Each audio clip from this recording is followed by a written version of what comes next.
Chillin' with Larry Megan.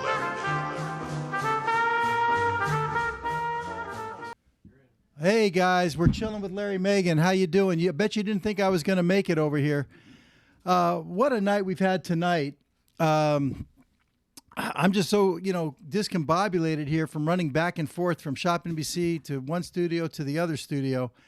But tonight we've got a great guest lined up for you tonight. We've got Mike Davidson here, former ShopNBC show host. And, Big Mike and I, we've stayed in touch and we've remained friends and everything. And I'm really glad to have Mike as a friend. And very interesting background on Big Mike Davidson, not just the show hosting for all those years on ShopNBC, but a career in radio. We're going to talk about that tonight. He's doing voiceovers now. We're going to get into that as well. Now, if you're new to Acorn TV, please, help us spread the word. Click on our Facebook fan page and on the Facebook button on the right-hand side and like our Facebook fan page. Also, click on the Twitter button and follow us on Twitter. And finally, click on the share button and share this feed on your Facebook page and help us spread the word. We'd really appreciate that. Now, tonight in the Classic Film Zone, we're going to feature the Philadelphia story from 1940. Barbara Rosine is standing by. We just had a quick hookup with her to make sure everything was working. She's in Tampa, Florida. She was singing last night in Phoenix, Arizona. We'll hear a little bit about that. Of course, she's the singer for the Harry James Orchestra. She's on tour right now, and she's covering the Classic Film Zone for us. And that's really a great movie with Katharine Hepburn and Cary Grant and Jimmy Stewart, and can't wait to get into that. What else we got? I'm thinking about maybe doing a giveaway tonight, Ronnie. We didn't plan a giveaway, but I did just pick up some AMC movie theater tickets. So I think I am going to give away a pair of tickets, but we're not going to do it the traditional way by email. I think what we're going to do is we're going to give it to someone that we believe is maybe the best call-in of the night. So we're going to encourage you to call in and ask questions of me and Mike, or if you want to video Skype, you can video Skype. You can see it right here on our website. Just Skype Acorn TV, or the studio number is that 310 number. Now, also tonight in the Acorn Exchange, we do have a watch, the Giant Oak Offering, that we are featuring. And I'm going to talk a little bit more about the Acorn Exchange a little bit later tonight in the show to tell you what we're doing. Some very exciting things are happening with our Acorn Exchange, but we're just kind of getting it rolling. It's going to take us another week or two to really roll it out, but very exciting. But tonight we're going to be offering a really nice timepiece as our Giant Oak Offering. It is a Tag Heuer, and it is an Aqua Racer, and you can get an additional $250 off the already discounted pricing by using the... Are you looking for that, Ronnie? Okay, well, I'll tell you what, you're going to have to find it in the, probably in the DAD files, and it's probably going to be in the current. And there, did you find it? Okay, leave it to me, right? But anyway, that's okay. But anyway, what you can do is you can put in a discount code and get an additional $250 off the already discounted price on a Tag Heuer Aqua Racer. And all you have to do is put in the discount code Whitney. WHITNEY, of course, in honor of Whitney Houston, who passed away, and I thought that would be a way to remind us all. But nevertheless, you have to click on the Acorn Exchange on the top of the website here, and then from there, just click on Giant Oak Offering, and you'll be able to see that Aqua Racer and see what kind of pricing. And also, take your time and browse around. We've got some Oris watches set up in there. We've also got some Breitlings and Tag Heuers. But there's going to be a lot more coming, and we'll talk about that a little bit later tonight. Now, tonight, our guest is Big Mike Davidson. Let's bring him in here, Ronnie. Here he is. Welcome to Chilling with Larry Megan, Mike. I'm laying in this chair here, Larry. I'm impressed at your palatial studios. I mean, this is really, really neat. And I don't know if you probably can see this at home. I'm laying back. I'm chilling. I like chilling. Well, you don't look like you're chilling. You look like you're dressed to go to a bar mitzvah. You said that with my sport coat. I wanted to look at least presentable. That's what my mom and dad taught me. Look presentable when you're being a guest. This is really nice. Yeah, but the show is chilling. Well, I normally have a suit and tie on, so this is chilling for me. Okay, man. All right. Okay, Mike. So listen, Mike, of course, we met when you were at ShopNBC. How long were you there at ShopNBC, Mike? 13 and a half years. Believe it or not.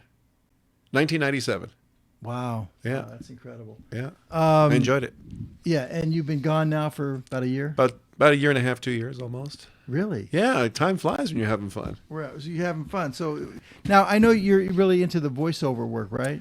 Well, when I left ShopNBC, I had a number of different ways that I could go, and I kind of semi-retired, and I have an 11-year-old daughter, love of my life, that I devoted a lot of my time to, and I decided, well, she's got friends, she's going to school, what's Dad going to do? And I was in radio before ShopNBC, so I decided to start my own voiceover company, and boom, it just picked up, and I got a lot of local clients, and I just finished, and it started airing a national commercial for a piece of fitness equipment that's running all over the country now, and it's great. I love it. Right now, were we able to pick up that commercial, Ronnie? We got a couple of them. Did you get the fitness commercial? Well, he can go probably to the website and just. So you didn't show it to him? Oh yeah, I showed it to him, and he's gonna probably just go right to the website and do it. Is that how you're gonna do it? Yeah. All right. So here's what we're gonna do then. Ronnie's gonna let's see if we can pick that up. It's your voiceover on it, right? My voiceover. A couple of people are doing testimonial, but yeah. All right. It's me.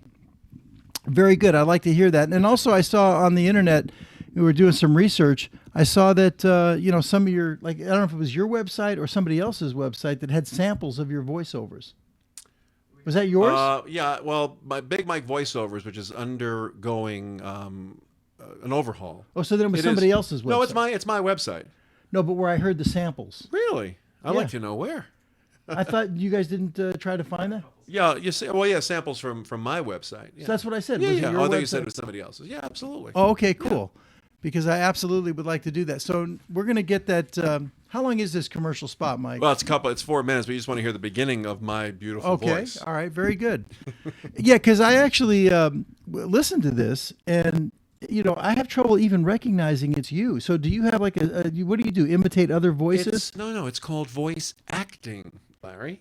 You have to, somebody wants you to be like a gangster, you got to be a gangster. Somebody wants you to be, a crazy Eddie type individual, you got to do that. You have to get into that. I've done it for years in radio before ShopNBC. Right. So there's an art to it. You just don't. I mean, everybody is doing voiceover, but not everybody can do voiceover. Yeah, I know you do a really good job. Thank you very Matter of much. fact, I think I might ask you to do some voice with Larry Megan. Some voiceovers for us. Why not? Okay, well we'll put you on the spot. Don't worry. I'll do it. But let's see. Do we have that, Ronnie? Yeah, we can play it right now if you want. Okay. And we're gonna be able to plug it in, right? Yeah, it'll be audio. Just audio. Oh, okay. Just the audio. And what are you going to show during that? You get a picture of Mike up there. Do full screen. We can do. Well, we can't really. This is a part of the infomercial for Club E-Fit. Okay, you can't do a screen capture on it? I mean, using the Camera 4 module, Ronnie? Not really, no. Let me see. Hold on. Let's see here. Hold on, folks. We're trying to make this happen on the fly. We normally would have had this prepared ahead of time. By the way, Larry, I've watched you since you started Chilling with Larry Megan. Okay. Amazing. Just I'm in awe. I really am. I mean, I've known you and I've known you do the watches, but I've Okay. never seen you just lay back and chilled out, and this is cool. Well, yeah, it's fun. We can get away with some things here that we can't maybe necessarily on, other cable TV and Sure. things like that. But I think we got it now, huh, Ronnie? All right, now let's check out Mike Davidson doing it. And we get some playback in the studio, Ronnie, so we can hear it too? Okay, here's Mike Davidson. And this you did this year? This is about a month or two ago. The beginning of it is me, then I do some testimonials. We can talk over that, and then we can come back, and I'm probably 30, 40 seconds after that. It's a whole half an hour infomercial, but we don't have that here. Take it away, Ronnie. It's all about gym bunnies, swimsuit models, and celebrity athletes. Think again, because Club E-Fit is here to redefine and reinvent fitness for real people who want real results. This is what you get with Club E-Fit. Club E-Fit comes along, and it's the first piece of equipment that I've purchased that I actually use. It can be done anywhere, the park or the school or at a gym. People see me using it, they come up and say, well, what's that piece of equipment and how do I get it? When you see my before picture, I was out of shape, my gut was sticking out. I still have a ways to go, but I feel a lot stronger. The Club E-Fit me is still in process, but my old self is coming back again where I'm more confident. The littlest things in life, you wouldn't think a workout off of a Club E-Fit is going to change so much. I haven't worn shorts in a lot of years, and I'll put on a pair of shorts. For a beginner, even if they're 100 pounds overweight or haven't exercised in 20, 30 years, they can use it and see results quickly. What makes Club eFit work when other workouts don't? Because let's face it, the only workout that works is the one you want to do. And you want to do it because it feels good and it delivers results. Club eFit offers a revolutionary new style of training called the three-dimensional workout, or 3D fitness for short. Three-dimensional exercises work several muscle groups in more than one direction at the same time. You're working multiple muscles, cardiovascular, core, and toning through multiple dimensions of motion. It's multitasking for your body. Club eFit delivers more fitness in less time. Talk about multitasking, because this one 20-minute Club eFit routine can deliver the results of 1 hour at the health club. What I really like about Club eFit is that you work smarter, not harder. I'm getting my weightlifting and my cardio in at the same time. There wasn't a lot of gizmos or gadgets, so you have the board and you have your bands, and you just go. I've lost about 3.5 inches off my waist. I've dropped about 20 pounds. I have lost a total of 91 pounds, and I am down 10 dress sizes. There's millions of products out there. I'm very proud of my mom using Club eFit now. She's losing the weight. She's feeling better. She can do more. Order your complete Club eFit now and receive the custom fitness platform that's portable, storable, and completely affordable. You can leave it out for a quick and easy workout anytime, night or day. Take it on the road with you or store it away for your next workout. You also receive 2 adjustable arm resistance bands with comfort foam handles and 1 adjustable leg resistance band with padded ankle cuff. You also get 3 custom workouts. Workout 1, Club eFit Cardio and Core delivers a fat-burning, heart-pumping cardio routine to help you build strength and stamina into the most important muscle of all, your heart. Workout 2, Club eFit Total Body Blast offers exercises that really target those all-important core muscles at the heart of everything you do. And Workout 3, Club eFit Stretch and Relax, the perfect warm-up or cool-down to your multitasking day. And with your complete Club eFit system, you'll receive our exclusive online diet and meal planning guide. You get all this, the complete Club eFit system, for just $79.95 or 2 easy payments of $39.95 each. But that's not all. With your instant order, we'll include 3 additional workouts. 1, Club eFit Awesome Abs. 2, Club eFit Booty and Belly Blast. And 3, Club eFit Incredible Legs, Buns, and Abs for that head-to-toe, feel-good fitness that only Club eFit can deliver. These bonus items are valued at $60, but they're yours free. No extra shipping or handling charges when you order right now. And every Club eFit system comes with our full 30-day money-back guarantee. If you don't see and feel results in the first 30 days, simply return it for a full refund of the purchase price. Very, very nicely done, Mike. Thank you, Larry. I mean, that is a professional voiceover. Well, that's very kind of you. Before ShopNBC, I was in radio for 10, 12 years and would do 20, 30 commercials a day. And then I thought, what the heck? I'll make a business out of it. It's really cool, Mike. Thank you very I mean, much. You sound great. Now, that one I actually could tell it was your voice. But there's some of them you do that I've heard that I would never even guess that was you. But that one you could hear you. Thank you. I mean, it depends on what the client wants. Sometimes, a movie trailer, they want a sinister voice or a wacky voice. Not everybody can do it. I mean, I can't do it all, but I try. Now, on one of them, on the that we heard, maybe we've got it, you do kind of a Brooklyn thing. Oh, for Tony and Tina's wedding. Yes. Yeah. And the thing is, what's interesting is that you're from Brooklyn. That's right. So you lost the whole New York, Brooklyn thing. Don't you know? You betcha. No, that's Minnesota. I know. I lost it and got that. Yeah, okay. So, Mike, okay, you grew up in Brooklyn. Where in Brooklyn? Because, I lived for about 6 years there. Did you really? I didn't well, know that. for Sterling Original, yeah, that's absolutely. Right, that's right. I was born in New York City at Doctors Hospital and then grew up in Williamsburg. You see, now Williamsburg, of course, now it's very trendy. You have all the artsy types are over there and everything. They got all the not the flats, but the lofts, and the cool lofts, yeah. Yeah, for all the real freaky guys. But I never really went for the Williamsburg side. I was always for the 6 years I was there, I was kind of on the Carroll Gardens, Park Slope, Fort Greene, kind of over there. Yeah. Side. Oh, yeah. That Williamsburg is a little bit too far out there for me. I lived right off the Williamsburg Bridge, and my dad had an antique shop right on Delancey Street. Okay. And I would probably be in New York on the New York side, Delancey Street, at my dad's shop every time after school or whenever I could get there. But Delancey Street is in Manhattan. Yeah, the other side over the Williamsburg Bridge. Right over the Williamsburg Bridge from Brooklyn. to Manhattan. So you would drive in. Well, no, I'd take a bus. I was a kid. That's what I'm saying. Yeah. Or didn't they have water taxis over there too? Not at that time. I think they do now. Yeah, but you got to go down to Dumbo to catch those. Down below, Yeah. Yeah. But okay, and right over there where you're talking about is that famous steakhouse that everybody loves. Peter Luger's. Peter Luger's, and when I moved there, everybody said, "Oh, you got to go to Peter Luger's. You got to go to Peter Luger's," and that's right by the Williamsburg Bridge. Right at the foot of it. And so I finally did. Well, let me see what everybody is absolutely, and New Yorkers get really defensive about Peter Luger's. Yeah, if you haven't eaten at Peter Luger's, you just, you're nobody, okay? And so I finally went, and I got to tell you, I never saw a place that was more overrated in my life, okay? Really? What'd you have? Whatever it was, I never went back. I said, that's it. I'm done. Maybe I went back one time, maybe. Wow. And you got to remember. Peter Luger's a sponsor? No. Okay.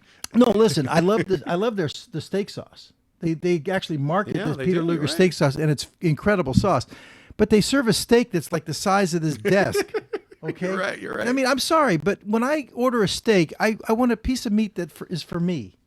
I don't want to sit there and you literally order a steak and they cut it up and they share it with everybody at the table. And they charge you accordingly too. They charge ridiculous prices. And you're paying $100 for a steak, $80 to $100, and you're sitting on basically picnic tables. Well, mind you, I hadn't been back there in 30 years, but when I was younger and taken there, I mean, that was like, you were royalty when you went there. I didn't pay for it. But I mean, the steak, Mike, is like 3 inches. Yeah, as big as your head. Yeah. It's so thick. Yeah. I'm sorry. Give me a nice little, 1 inch, steak and not on the bone, and I'm happy. That was just disgusting. Well, I'm sorry. How long ago did you go? Well, I probably went 5 years ago. Well, maybe it's changed since then. The line was out the door. Really? Wow. You couldn't even get in. It's like people are lining up to and I'm sorry. It's just, I don't know. I was not crazy about it. You ever had a steak like that since? Like, I know I went to Vegas and I had one as big as my head at, what was the place? That's a big steak. Oh, yeah. At the Palm. I don't like the Palm. No. No, I'm sorry. Larry's in a mood tonight. No. The Palm. No. Listen, there's a lot of places I like, but the Palm, you have to admit, is a young crowd. Now, yes. Okay. I mean, if you're 25 years old, well, the Palm is great. Okay. But, if you're 55 years old, you're depends on who you're with. You and me are chilling at the Palm and eating steak and having a couple. I would rather chill at the Bellagio. Oh, hello. I would rather chill at the Venetian. I would rather chill at Paris. I love Paris. Yeah. It's got that real nice feel to it. Mm-hmm. But the Palm is, it's for kids, man. I think we should take Chilling with Larry Megan on the road to Vegas. Well, that would be a lot of fun. That would be great. I actually like I used to love it. It's called the New Aladdin, which was across the street. Wow. From the Bellagio. Now they don't call it the New Aladdin anymore. Now it's what do they call that place? It's the Hollywood Planet or something. Planet Hollywood. Planet Hollywood. Yep. Now, but that to me was always one of the most underrated places out there. But anyway, so okay, you grew up right by Peter Luger's. Yeah, I grew up in Williamsburg. Went to Catch a Rising Star a lot. You ever heard of that club? It used to be on 77th and First Avenue. That's Upper East. Yes, but it used to be 77th and First Avenue. Now I think it's downtown. But that's where my celebrity stardom, being starstruck, came over, and I started meeting celebrities, and I became a bodyguard from there. Well, I can see why. Well, 6'6" and full of muscle. Don't look at my stomach. No, you're in good shape, actually. Well, thank you. Are you eating? When you take me out, I mean, you spoil me, Larry. All right. Become a good fast friend. No, that's cool. How many years? It's got to be a couple of years now. Yeah. It's funny. It's funny because we did become friends, but we never actually did a show together on ShopNBC. I always wanted to do a watch show with you, and we always said, we'll do it. We're going to do it. But they would never really schedule us that way. I used to work. You never did watch shows at Shop. I did. I did one with Al. Okay. One time. And then when I came back as a guest. Yeah, I remember that. I did it with Jim Skelton, my very good friend Jim Skelton, Tim Temple. Right. But I guess they kept me away from the watches. I'm not a watch aficionado, but I love watches. I really do. Yeah, and that's my thing, obviously, now. We just did 3 hours a little bit earlier tonight on ShopNBC. Folks, you got to understand something. This man, I don't know if he had 2 hours sleep. He's been back and forth. He's calling me up. He said, I'll be there. I got to his studio before he got to the studio. He's running through here. Your whole staff is putting everything together. Your palatial studios. I'm so impressed. How do you do it? When do you sleep? Tomorrow. Oh.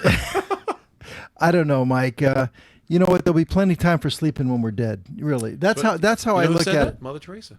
Is that right? Yeah, it was a quote. Who was I talking to a little bit earlier tonight? God, it was over at Shop. It was Daniel. It was Daniel. And he was saying he had to go do some cooking show tonight or something like that, and he's so tired. And why did I commit and everything?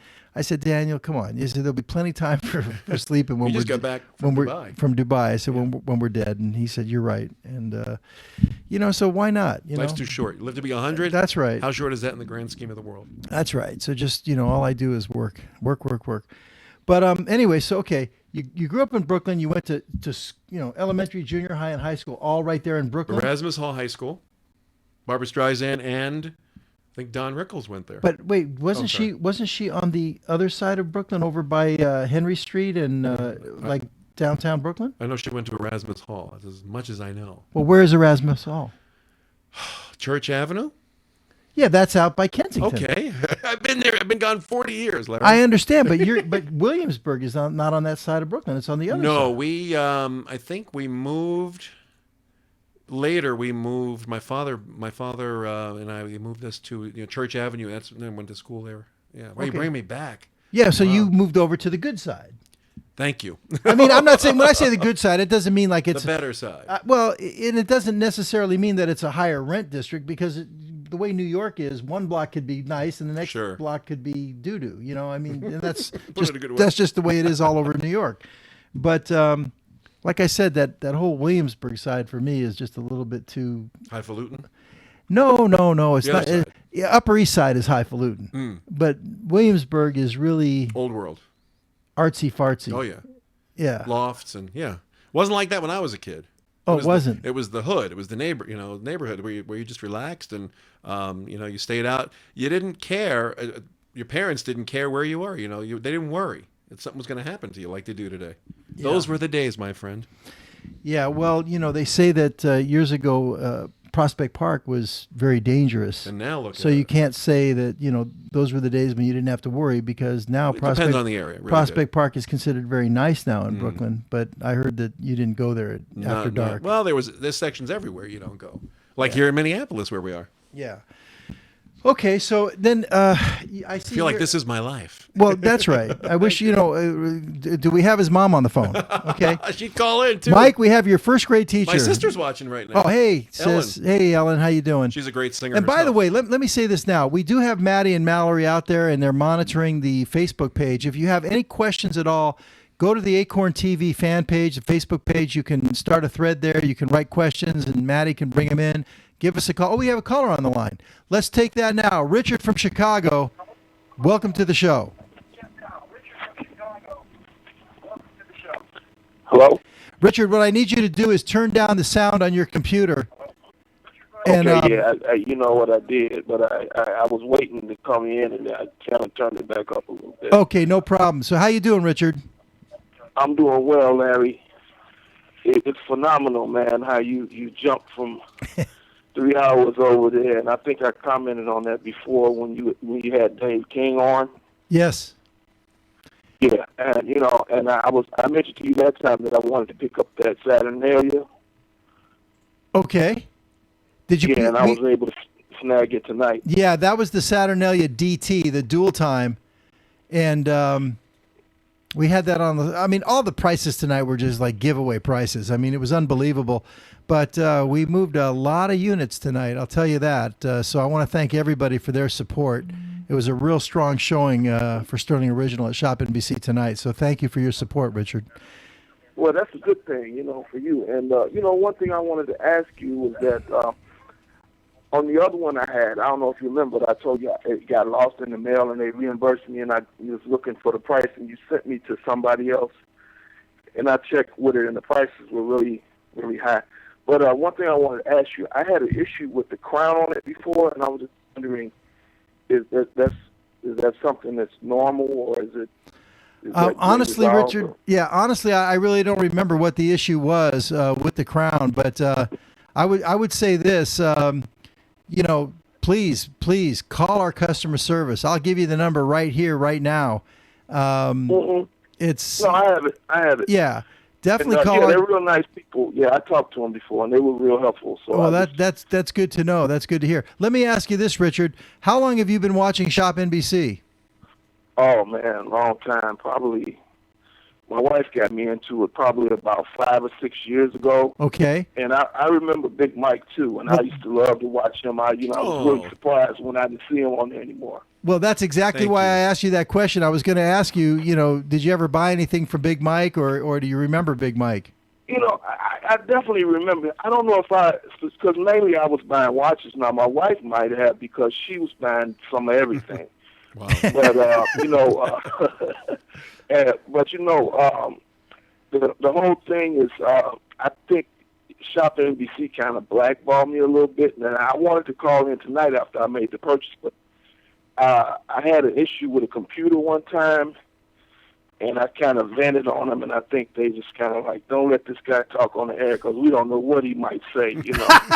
Well, maybe we better, maybe I better put my hand on the kill button right now. Richard, You know, but I mean, it was a legitimate problem, and they took care of it. But you know, I think they just don't want me to chime in on anything. But I did want to say I'm happy that I was able to get that watch because I've been trying to get it for a long time.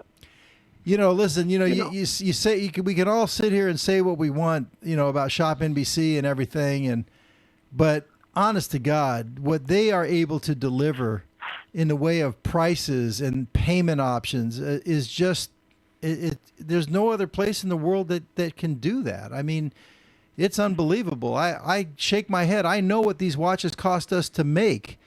And believe me when I tell you, we're not really making money. I mean, we're just turning money. We're turning goods. And, you know, in ShopNBC, what they are delivering to the customers out there, there's nobody in the country delivering that kind of value out there. So, you know, I'm not going to go on my soapbox or whatever. I mean, I'm not doing that for any purpose. They don't really watch this show. At least I don't think they're watching. But it's the truth. You know, there's lots of vendors lined up, manufacturers lined up that want to get their goods on ShopNBC. So they must be doing something right, you know? Yeah, I enjoy watching, you know, the programs, you know, and learning all about the different products that they sell. And my wife, she kind of got me hooked on that stuff. And, you know, the UPS people, they know us personally, you know, like, hey, we got another one for you. It's for you this time. Yeah. Come down and, you know. So, yeah, they do a great job. And, you know, I was really looking out to get that watch because I had the watch. I took pictures of it and everything. I had it as a screensaver on my computer. I had it on my phone. Yep. But I don't even own the watch anymore. So now, hopefully, it's on the way. So I just appreciate you dropping the price on that for me. Well, you know, I think the real appreciation goes to Shop because, I mean, we give it to them at a certain price and then they cut margins and everything else. But, Richard, I want to thank you for your support here at Acorn TV, Chilling with Larry Megan, your support on ShopNBC. Thank you very much. I try to watch the show as much as I can, but, you know, I have to get up and go to work real early, so sometimes I can't stay up You that can late, always but- get the replay, you know, on our live stream channel. Pretty soon we're going to have, you know, the whole library of shows, you know, right here on our website on Acorn TV. But for now, you can click on that little live stream button, anybody, and you can always go to our live stream channel page, and then all the shows are lined up right there. You can go back 3 months and watch a show if you want to, and you can even pull it ahead, pull it forward to the spot in the show you want. So, yeah, I've done that a couple of times. yeah, always enjoy the replay on live stream. Well, thank you again, Richard. Have a good night. Thank you so much. You too. Thanks. Okay. Bye-bye. Thank you. Thank you. So, Mike, getting back here, you know, growing up in Brooklyn, okay, then when was it exactly? You said that, you know, you were the whole thing with the Upper East Side, you wanted to entertain or you wanted to meet celebrities or you met celebrities. When was it exactly that you made that jump? You know, did you go to college? Was it before college? Was it during college? Was it after college? The whole radio thing. Oh, I'd done radio in college and already done that, been there, done that, and got a job in Newton, New Jersey, was 3 or 4 hour shift. I had to spend $80 to rent a car, Larry, to make $20 for the shift. But I did it, and I drove in like 2 feet of snow from New York all the way up to Newton, New Jersey. Now, Newton, New Jersey, is that northern New Jersey, yeah. It was about an hour ride, Larry, because I wanted to be in radio, damn Was that up to 17? That was up 80. The 80, okay. Yeah, 80. And I did that and stayed at that radio station. I think it was, 5-6 years, became the program director. Then from there, I went to California, worked in Modesto for a while, then came back and worked in Philadelphia. And when I worked in Philadelphia, I did a part-time air shift. It was major market, and was production director. Got a call from somebody that wanted me to do a music tape for their wedding. And I said, well, okay, fine, where do I send it to? And she said, send it to the Global Shopping Network. And I was like, Global Shopping Network? I always wanted to get into shopping on television, be a host. And I said, whatever you wanted to pay me for this tape, why don't you just present my tape to your boss? Got a job there 6 months later as a host for about 2 years. And where is Global Shopping? Global Shopping was where the Maury Povich studios eventually were on 20th Street in Manhattan, which was pretty cool. And I was on there for about 2 years, and that started to shut down, and I sent a tape to Florida. Is that the old Chelsea Studios? It is the old Chelsea Studios. I mean, because that's a big studio now. Oh, it's tremendous. They do all kinds of shows in there now. Oh, yeah. Yeah. And I met Maury there. Then I sent a tape to Florida, and HSN was looking at me, and then I called somebody up at Value Vision at the time, and I just happened to get her. She was in charge of the hosts, and I said, I'm going to change your network. And she said, oh, really, Mr. Big Shot? Well, we'll fly you out here on Monday. She flew me out first class on Monday, and 2 months later, I was hired. And that was in 1997. 97. Mm-hmm. See, it was the voice. Yes. It was the voice. It was the voice over the telephone. You could have a great career in telesales, probably. You know. I've done that too. I've sold the whole authoritative. Thank you very much. You know, but going back just a little bit. Yes. Here, you said you were going to college when you got the radio gig. Yes. Okay, and where is this college? Kingsborough Community College. Okay, so Kingsborough Community College, that's the one right across the Sheepshead Bay. Correct. You're good. Right? Yes. Yeah, well, listen, you live in New York, and you have to change apartments like 5 times in 6 years or something like that. I know. You learn all the communities, and Sheepshead Bay is a really cool area. I really like that area. Used to love it in the summertime, go up there and just have a and I know that I drove over there, and I actually was looking at some places over there. If you get close to Kingsbury Community College, you pay $3,000 a month for a box. True. I mean, the rent, you literally can live in a box for $3,000 a month over by Kingsbury Community College. The rents are stupid. Phenomenal, yeah. The rents are stupid. And they get it. Well, I don't know who would pay it, but they obviously are getting it. Yeah. But, I mean, it's just stupid. I mean, it's an insult to your intelligence. And they get it. I just wished I'd own a couple of properties there that they could be paying me the rent. And they're little tiny houses and stuff. They're not even big. No, it's tiny. And they people trendy now. And they'll rent you a room in their house for $2,500 a month. And you say, and then after you look at about 5 of them, not for me. After you look at about 5 places like that, all of a sudden you see one for $2,300. You go, this isn't so bad. Right, it's a bargain. Yeah, but and there's nowhere to park. Nope. You can't park. Well, you park, and then you have to get up that morning before you get a ticket to move it to the other side. It's unbelievable how they have people just brainwashed into the prices over there. It's really just dumb. But anyway, that is a nice area there. Mm-hmm. And so when you're on the Kingsbury community side, Kingsborough Community College side of the Sheepshead Bay, you can't just get over there to Roland Roaster or just across the bay. You have to go all the way around. Oh, yeah, absolutely. I mean, I think, if memory serves me correctly, I was driving a cab back then. So in between doing all that, I was hustling. I was a hustler. Now, I ended up taking an apartment for about 6 months right up the road from there in Brighton Beach. Oh, yeah. And that's right next to Sheepshead Bay. My parents and my sister, Ellen, used to take me to Brighton Beach all the time. Yeah, which is right next to Coney Island. Yep. Yeah, that was kind of cool. Those were the days. That was kind of a cool spot, but that one didn't last too long either. They move them in and out in New York. You're in, you're out, unless you just buy. Is Nathan still there? Oh, absolutely. Okay. Absolutely. That's where they do the big hot dog eating contest. And Right. everything. You've been on that Ferris wheel, haven't you? No. Really? No, I don't do carnival rides. What? I'm a nice Jewish boy from the Valley, Mike. Oh, okay, my gosh. A roller coaster, that rickety wooden No, roller no, coaster. no roller Larry, coaster. come on. No, I don't have. The, Oh, my I gosh. do not have the stomach for that stuff, man. No way. Well, as I get older, I do that less and less, and No. my daughter calls me out on it. Yeah, Chicken. I know. My daughter got me to do something over in Disney World about 4 or 5 years ago. What was it? We drove down from New York all the way down to Orlando, and it was some ride where you go in and it's like you're in a spaceship or something, and it's like a simulator. Magic Mountain. Is that what it's called? Space Mountain. Space Mountain. Okay. Yeah, yeah. I swear to God, In the dark. Right in the dark. It's great. I came out of that thing. I couldn't even walk. I almost collapsed on the floor. I got so dizzy. I and love that ride. my daughter's like, "Come on, Daddy, let's go." You know, I'm going, "Baby, hold on." Oh my God, I'm not into that stuff. You know, you're not going to get me dipping down there. What does Larry like to do? Look at me, I'm interviewing you now. No, I like sports. I mean, that's right, I haven't played much lately. I mean, I love tennis. I love basketball. I love, I played years of softball. You'd be a great softball if you can hit a ball. A big guy like you, I mean, you'd be a great softball player. I used to. Slow pitch. Yeah. Yeah, I played years of slow pitch. Yeah. Yeah, I got very competitive tournament ball all over the country, all that stuff. You know what roughing it is to me? Go ahead. Here comes the joke. Right. No, roughing it is going to a hotel with no room service. Ba-dum-bum. That's Well, no, I understand. I mean, I'm as not. we get older, you know. Well, I'm not much into camping, but let's say if, you had the right person, maybe. This is true. You know what I mean? I'm hearing you. Okay, you know what I'm saying. All right, so you were at Kingsborough Community College. Now, would you go there for 2 years or 4 years? Or I year? I didn't finish. Okay. So because the entertainment bug bit me, and I left there. And I just got into radio, and I traveled. I went to California. I was, and then I came back, and I was for about 10 years Big Mike in the morning team. Well, we've got a few pictures, Ronnie. I'd like to. Wait a minute. That's right before my radio career. All these pictures of me with celebrities. Okay.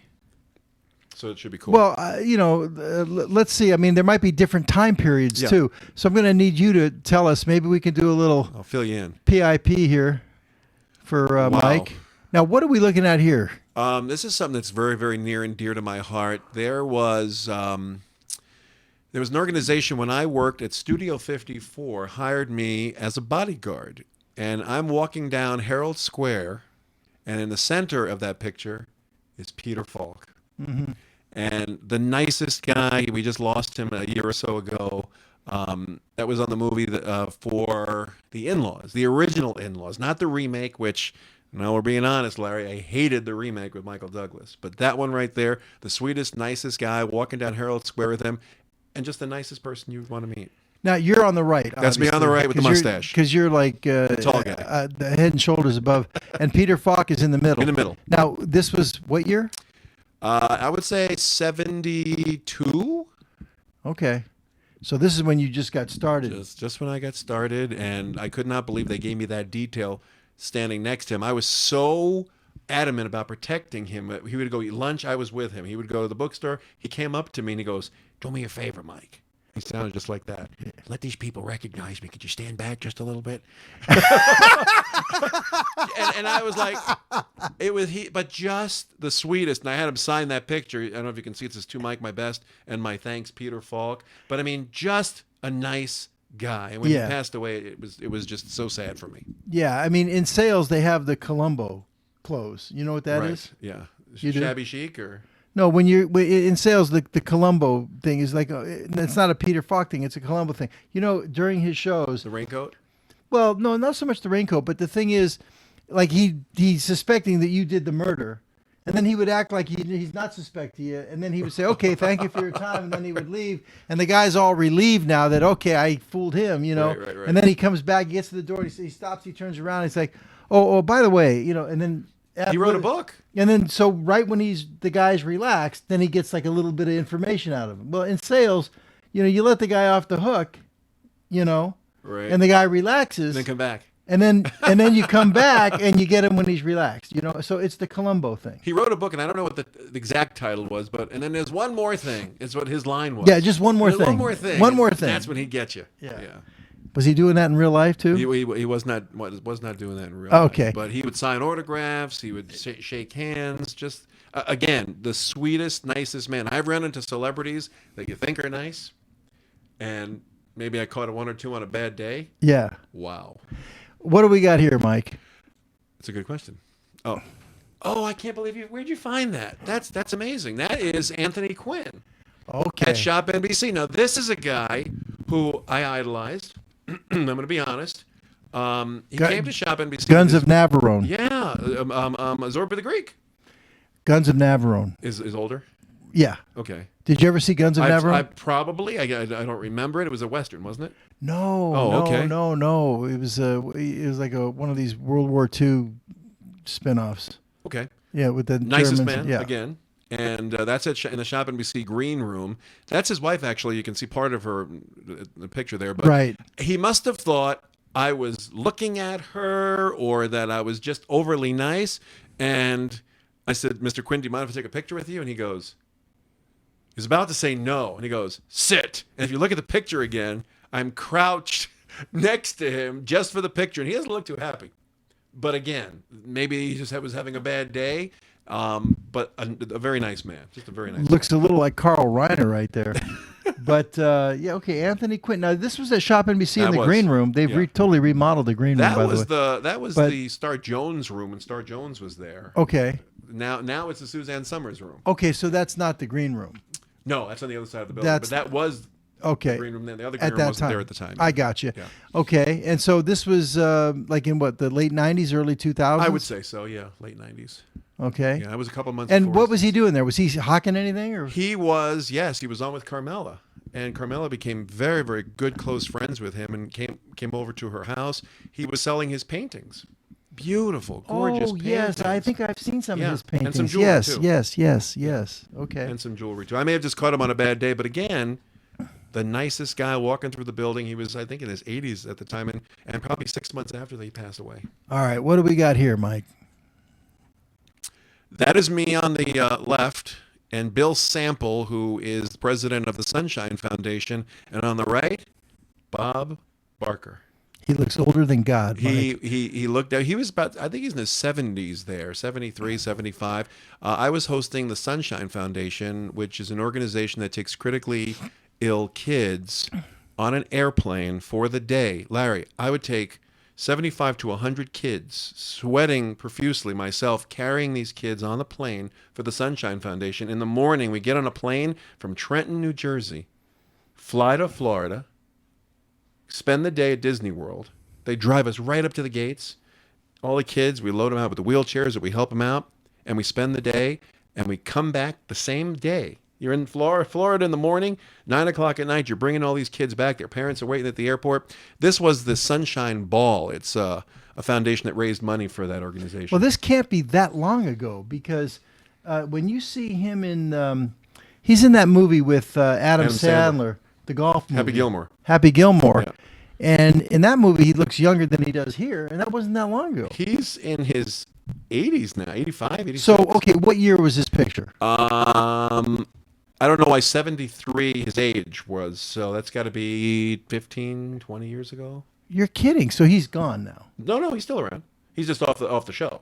Well, he must be 100 then. No, he's probably, close to 90, I would think. All right. He's still around. And again, nicest guy. Now, this happened when he was accused of fooling around with one of his models. Right. Was it Pennington or something? Yes. Yeah, I remember. That sounds familiar. So Yeah. they introduced me to him in a hotel room at the Hyatt Regency in Princeton, New Jersey. And I walk in, and I love Princeton, New Jersey. I love it too. He's just a jovial character. And he looks at me, and I wanted to say to him, what advice do you have for me hosting a game show? And his assistant grabbed me on the shoulder and said, no, he doesn't want to talk. I said, talk about what? Well, about the incident. I said, I wasn't going to talk about the incident. I wanted to ask him what advice he had for me being on television. And he kind of, took a deep breath, and he was relieved. He didn't want to talk about it. But the Columbo approach. Yeah. And another thing, the nicest guy. That's cool because in Happy Gilmore he gets punched. Oh, he punches Adam. Right. He doesn't play such a nice guy. Right. And he's playing himself, but he portrays himself as being, kind of not a nice guy. So it's nice to hear. Have you ever been to The Price is Right? What, the game show? No. I took my girlfriend there once. That's in Los Angeles. That's in Los Angeles. And I took my mother and girlfriend there once. Okay. It's another story. You get there at 3 o'clock in the morning, and there's 100 people online, Larry, waiting to get in the studio. 8 o'clock, they hand you numbers. You go have breakfast. You come back at 10 o'clock, and you spend the whole day hoping to hear, come on down. Larry. So you were trying to get on the show. I was trying to get on. Okay. And because I didn't get on, every time they called somebody down, I'd stand up and high five them, so I got on camera. They'd have to jump pretty high to hit your high five. Well, I come down to their level. All right. What else we got here? Let's see here. We got a bunch of them here. Let me know when you get tired of seeing these things. No, that's all right. Who's it? Oh, this Jerry is Mathers, the The Beeve. Beeve. Yeah, I remember him. This was at a radio station I worked for in Philadelphia. They knew that I had done security work, so the program director asked me if I would be his bodyguard. What is now? Does Jerry Mathers need a bodyguard? Come on. You got to understand, we were at a radio station function where you have listeners, strangers, coming into a hotel to this party, and I don't think anybody wanted to do Jerry Mathers, the Beaver, but you'd stand next to him in case somebody was. There's probably a lot of people out there watching us right now who have no idea who we're talking about. The Beaver. Leave it to Beaver. I know, but that was what year was that? That was in the 50s, wasn't it? Yeah, but there's reruns now, I'm sure. Maybe in the early 60s, perhaps. Does your producer know? He's kind of young. Ronnie, yeah, he knows. Ronnie's very young. Yeah. No, I know, but I remember. I used to love that show when I was a kid. All right, what do we got? Phone call, by the way, too. All right, we're gonna get. That's Evan Harris. All right, let's take Evan now. Evan, Larry, we're chilling with Larry Megan. Welcome to the show. Hi. How you doing, Evan? Okay, how are you tonight? Fantastic. So, what do you got going on down there tonight? Well, actually, I'm traveling, so I'm just watching you, and this is the first time I've actually been able to get you directly on my iPad without having to go through a computer. So that must be something new. It is new. Evan, thank you for reminding me. I meant to tell everybody, tonight is the first night that we're now mobile compatible. We upgraded our entire computer system, everything, and so now you can get us on mobile devices. Tonight is the first live stream on mobile devices. So thank you for reminding me to let everybody know, Evan. The TSA thanks you, because coming up there with 4 computers is a bit much. So now I can just have my work computer and my iPad. Yep. Yeah, and we're gonna be working on even improving the quality of the stream over the next couple of weeks. We're kind of just now testing it out with our new equipment. Well, for being at a hotel, it doesn't look too bad. Fantastic. So our producer out there, Mallory, says that you've got an interesting story. What's that all about? I just remember, and I don't know when this was, and I'm really bad with years, and as you may recall, I kind of grew up at a television station, so I'm always fascinated with all aspects of television and watching shows. Yes, I do remember you telling me that. Absolutely. It's kind of a weird story, but it's how I grew up. Anyhow, I just remember when Mike was going to do a mattress sale, he locked himself in a studio for, I don't know, 3 or 5 days. Wow, and you remembered. Don't think he... I just thought that was a great promotion. Yeah, I locked myself. They had me sleep in the studio for 5 days on a Serta bed, and I have single-handedly raised the most amount of money for sales for Serta in that 7-day period that anybody has ever done, and they actually didn't let me go home. I had to, and then there's no shower, as you know, at ShopNBC. So I had to do the old sponge bath thing. But well, there is now. Oh, is there showers there? Oh, yeah. They got a whole now facility for guests and everything. We got showers. We got steam rooms. We got everything now. Wow, I missed out on that. But that was I'm kidding. No, But that was very nice of you to remember that. That was so many years ago. I had my dog. I had my daughter there. I had, I was playing the piano. And really? It was. Thank you. That's a long time ago. Very nice, Evan. I remember that one. Yeah. Thank you, Evan. Makes me feel good. Where are you now? You say you're in a hotel room. Where are you? Actually, I had some business in Kentucky and Cincinnati, and I finished it up a day early, and I'm kind of a car fan. I own a Corvette, so I decided to drive down to Bowling Green and take a look at the museum and actually see the assembly line, and that was quite interesting. Very nice. So, but you live in Arizona, so you drove to Kentucky? No, I flew. I flew into a smaller airport there, and it's about a 3-hour drive from the Ohio-Kentucky border to Bowling Green, where they build the Corvette. Oh. So okay. they actually take you an hour tour to a mile walk, and you can watch them build the car almost from start to finish. So I thought that was pretty fascinating. Well, I hope you took some pictures for your Facebook page. I see you make posts on my Facebook page and stuff like that. So that's how I know who you are, is through Facebook. But did you take some pictures you're going to post? I took them at the museum. They won't let you take them at the assembly plant just because they don't want people from other car companies picking up on their secrets. But anybody who's a Corvette fan would enjoy that. Well, listen, Evan, thank you for all your support. You have been very supportive of myself and my efforts here at Acorn TV and also with Sterling Original. So I really do appreciate your support, Evan. My pleasure. Okay. Thanks for remembering me, by the way, Evan. I appreciate that. That one's a classic. Thank you so much. I didn't hear about that one. Thanks, Evan. Yeah. Take care now. Many years ago, I was the lead guy on Serta all the time. And you know why? Because you're so big that you make a good example. Oh yeah, I own one. Well, I have a Serta. I bought it from ShopNBC. Oh, I mean, I got the king size. Best deal. So Bill Alms at the time was producer. Suggested that why don't we do a promotion where you sleep here the entire week on the bed, and it was just phenomenal. I had my dog at the time in bed. My daughter, was 3 or 4 or something like that, and it was guests would be coming in. We had guests from other shows that would come by and sit in the bed. That was the time when at ShopNBC when it was fun. And then as I got on in years and years and years, and it's a business, Larry. You know that it's a business. You gotta sell stuff. But when you had fun, the viewer, like we're having fun now, senses you're having fun. Yeah. It got a little stodgy as years rolled on. Yeah, well, believe it or not, I hear what you're saying. I mean, they have this funny little thing called, quota selling and, and profits and all that kind of stuff. But I actually had a lot of fun tonight with Kendi. I watched you for the last couple of days. She is such a professional.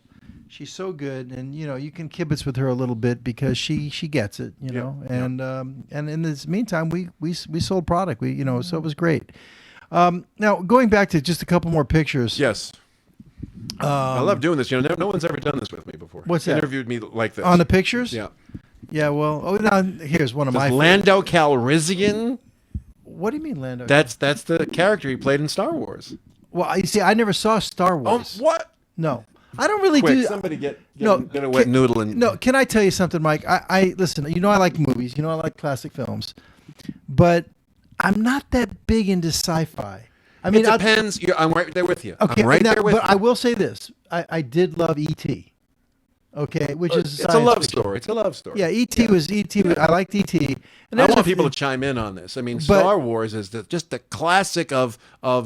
You're not one of those guys now that's going to walk around waving sticks. No. I'm not. I Star Trek. I love Star Trek, but Star Wars. I mean, I saw them in the theater when they first came out. I mean, I was I'm not like a Trekkie or a Star Trek guy, but those were the greatest. I think of modern time. Right. Like you like the older movies. That's No, I understand. Listen, anything that billions of it's people. Billy D. Williams, by the way. Well, that's what I was going to say. When I saw the Billy D. Williams, I mean, I love Billy D. Williams. I mean, but what happened to him? He's like he fell off the map. Ladies' man. But he went from he was such at the top of Hollywood. Right. And all of a sudden you don't see him much he anymore. just dropped. I mean, he's still alive, right? He is still alive, and you see him do like cameos on Saturday Night Live. That was for the filming of Nighthawks. Never heard of that? Starring Sylvester Stallone. Okay, I did like security Stallone. on that movie, and you can see me as in my security outfit. That was on Roosevelt Island in New York City, and I met him and Sylvester Stallone. They didn't like Sylvester taking over the island. They used the tramway. There's a tramway there that goes back and forth, and they set up a whole big to-do about him not being there. And he walks in and he pokes me in the gut because everybody's there's a lot of noise. He pokes me in the gut and he goes, "Hey, I thought we were having a good time here." I mean, he sounds just like you would think on the movies, and he's that nice a guy too. Mm-hmm. But Billy D. Williams there, this is on their way to the tramway, and the bad guy in the movie cut him in the face. Do you see he's got stitches? Yeah. Yeah, but again, just a great actor, but you don't hear from him much. No, I'm saying he kind of went from being at the top of Leading man. the A list in Hollywood to Nowhere. Yeah, just kind of fell off. I don't understand what happened there, but I liked him in Bingo Long. I remember that one. Bingo Long and the Traveling All Stars No. with Richard Pryor and everything. Oh my God! Really? See? Wow. You know, he was great. But all right, I think we got a couple more. We don't have to run through all of them, at least right now. We can Go to come my back web, to. go to Facebook and see all of them. Well, let's see here. Don't give away our secrets, Mike. Oh, I'm sorry. All right. No, that's okay. We dug up a few more. What do we got over here, Ronnie? We got another one here. What's this one?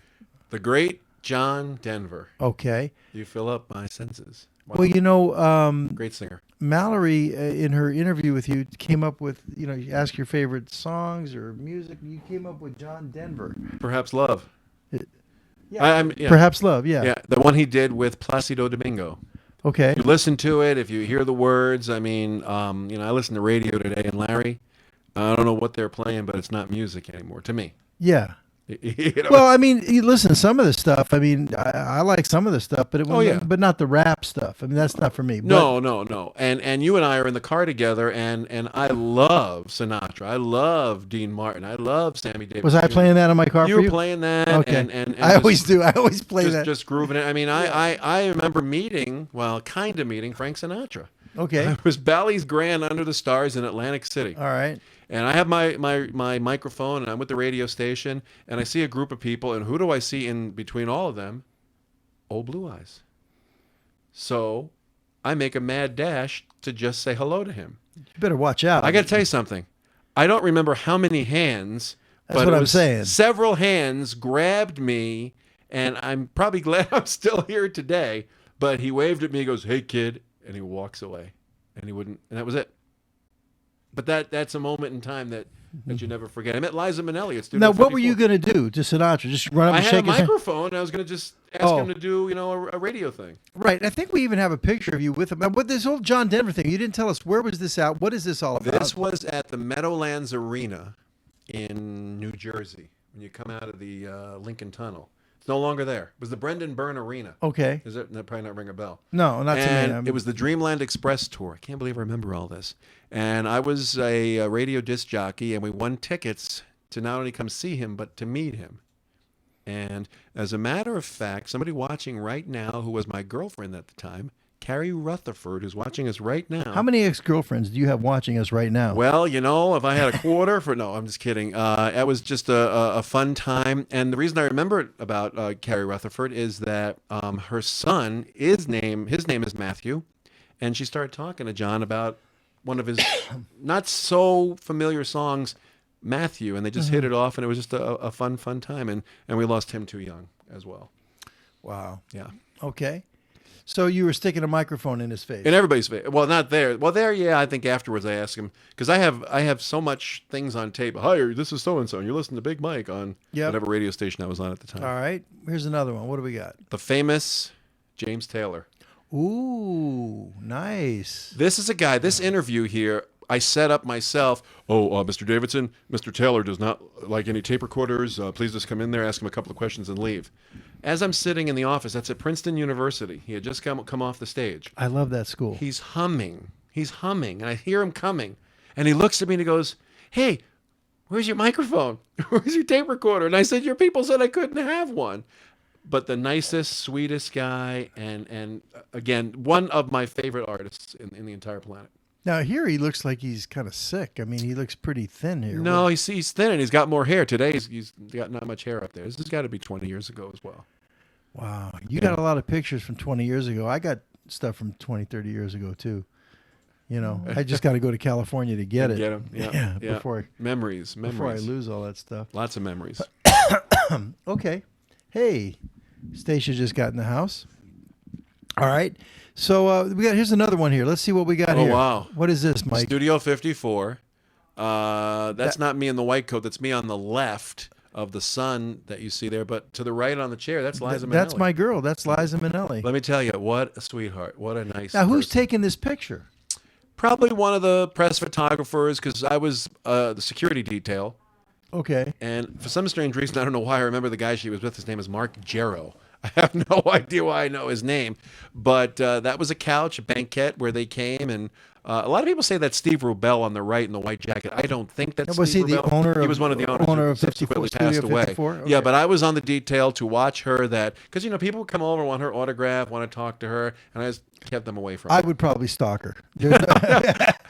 Ask about her mother, right? Exactly. Yeah, yeah. She's the closest thing to Judy still alive. You know. Those are memories. Yeah, that's pretty cool, Mike. All right, so I think we have another clip. What do we have? A video clip or audio clip, Ronnie? One of my commercials. Yeah, I mean, I want to hear.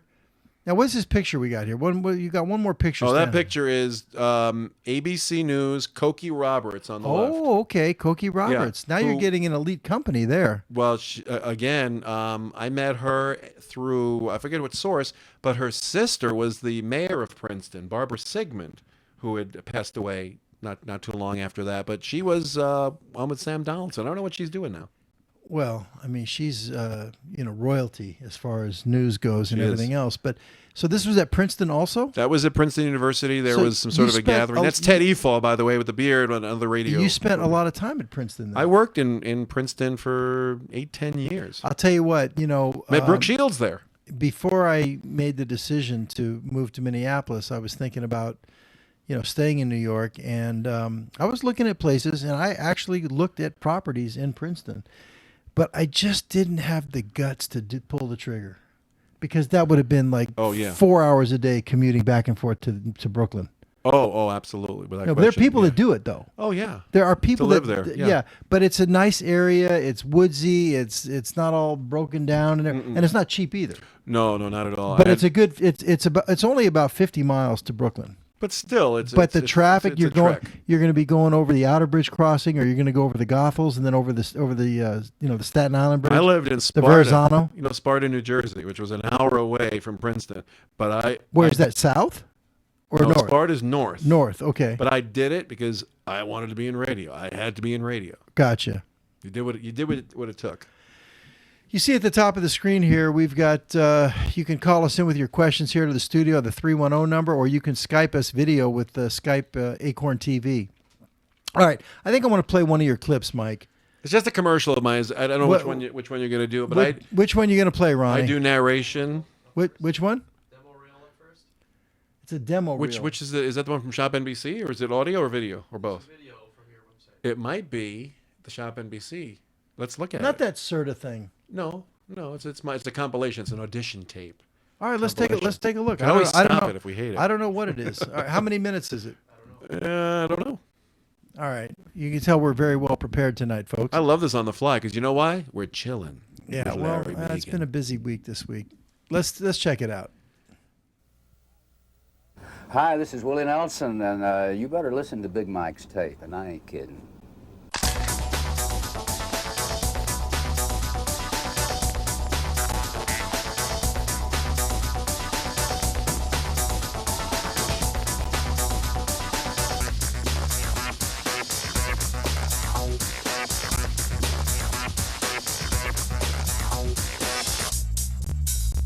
From the world's largest consumer electronics show to you now live right here on ShopNBC. Hi, I'm Mike Davidson, the computer guy. Love shopping? Now you can shop NBC with the ShopNBC credit card. A whole new way to shop from home. Last week we told you about a big surprise, and as expected, it was a hit. We sold over 8,300 Toshiba laptops. We welcomed over 3,800 new customers, and in fact, if we stacked all those computers, it would be 6 times as tall as the Washington Monument. If you thought that offer was amazing, you'd better tune in Friday at 10 p.m. Eastern for the next big surprise. It's going to be enormous. Clearance, and we have got clearance for you. This is around the house, around your home. Innovative products, incredible products that make life easier. And isn't that what it's all about? Come with me. It's tonight's Our Top Value. It's a true desktop replacement. It's a 17-inch, and it's coming up as tonight's Our Top Value right here on ShopNBC. If you're a diehard Moody Blues fan, call us with a more generous pledge of how much, Joe? $120. We will thank you with the program you are actually watching right at this very moment. The Moody Blues in concert at Red Rocks can be yours on VHS. And now it is my pleasure. I always talk to you on the radio, or used to. It's Trenton Mayor Doug Palmer. How are you, Mr. Mayor? Mike, it's a pleasure. Like I said before, you look better in person than you do on the radio. I have a face for radio, I've been told. Did you pick up a Serta? I would love to know what you thought of how the ordering process went, how the delivery process went, but this is above and beyond, upper echelon, top of the line at the lowest hour top value price. Hello and welcome to Masterpiece Shopping. This is, hello, welcome in. Let's see if we can have one of my best interviews today with Michael. Michael, you having a good time? Very best price of the day, an incredible opportunity. First hour top value computer with television included, cables included, 3-year warranty on both of them, and a financing offer that you can speak to our call center representative about. Thank you so much for being there. Please make our top value your top value today.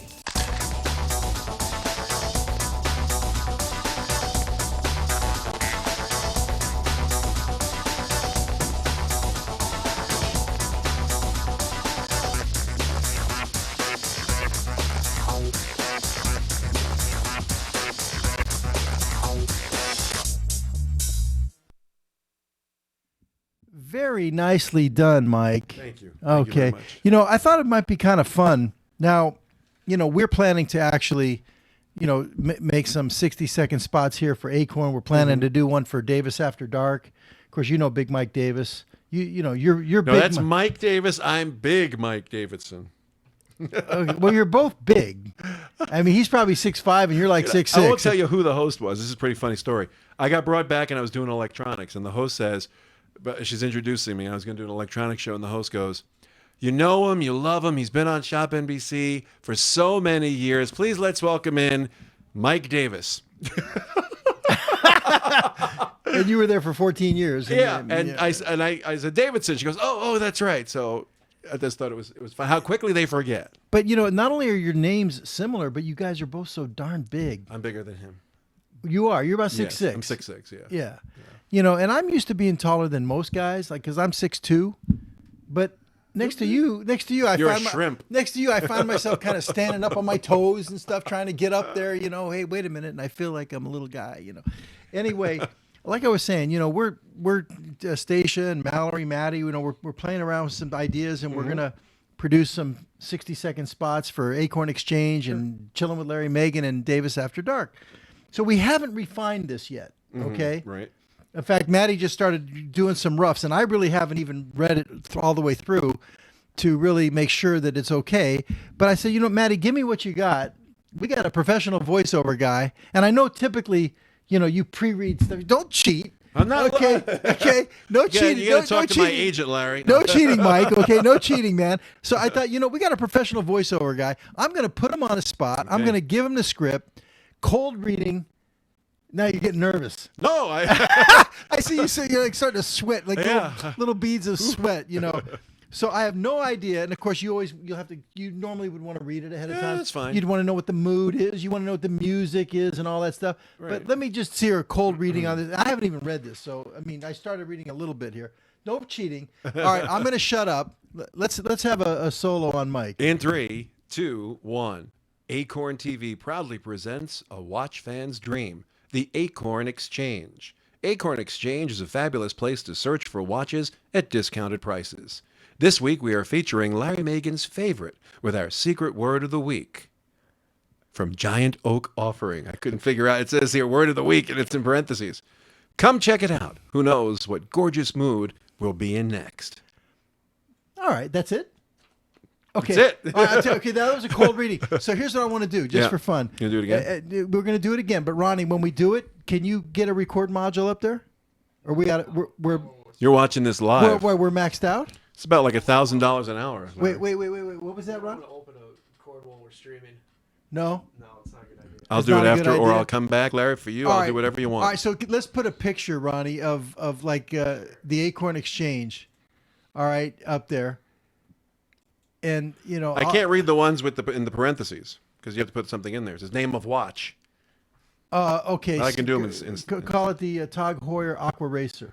I probably won't remember that, but this week we are featuring the Tag Heuer Aqua Racer with our secret word of the week, bonsai, from Giant Oak Offering. I don't know. Is that All good? right, start from the top. Well, I wanted to get that because I couldn't remember the thing, but I'll do the other ones. It's Whitney. Oh, okay. Okay, ready?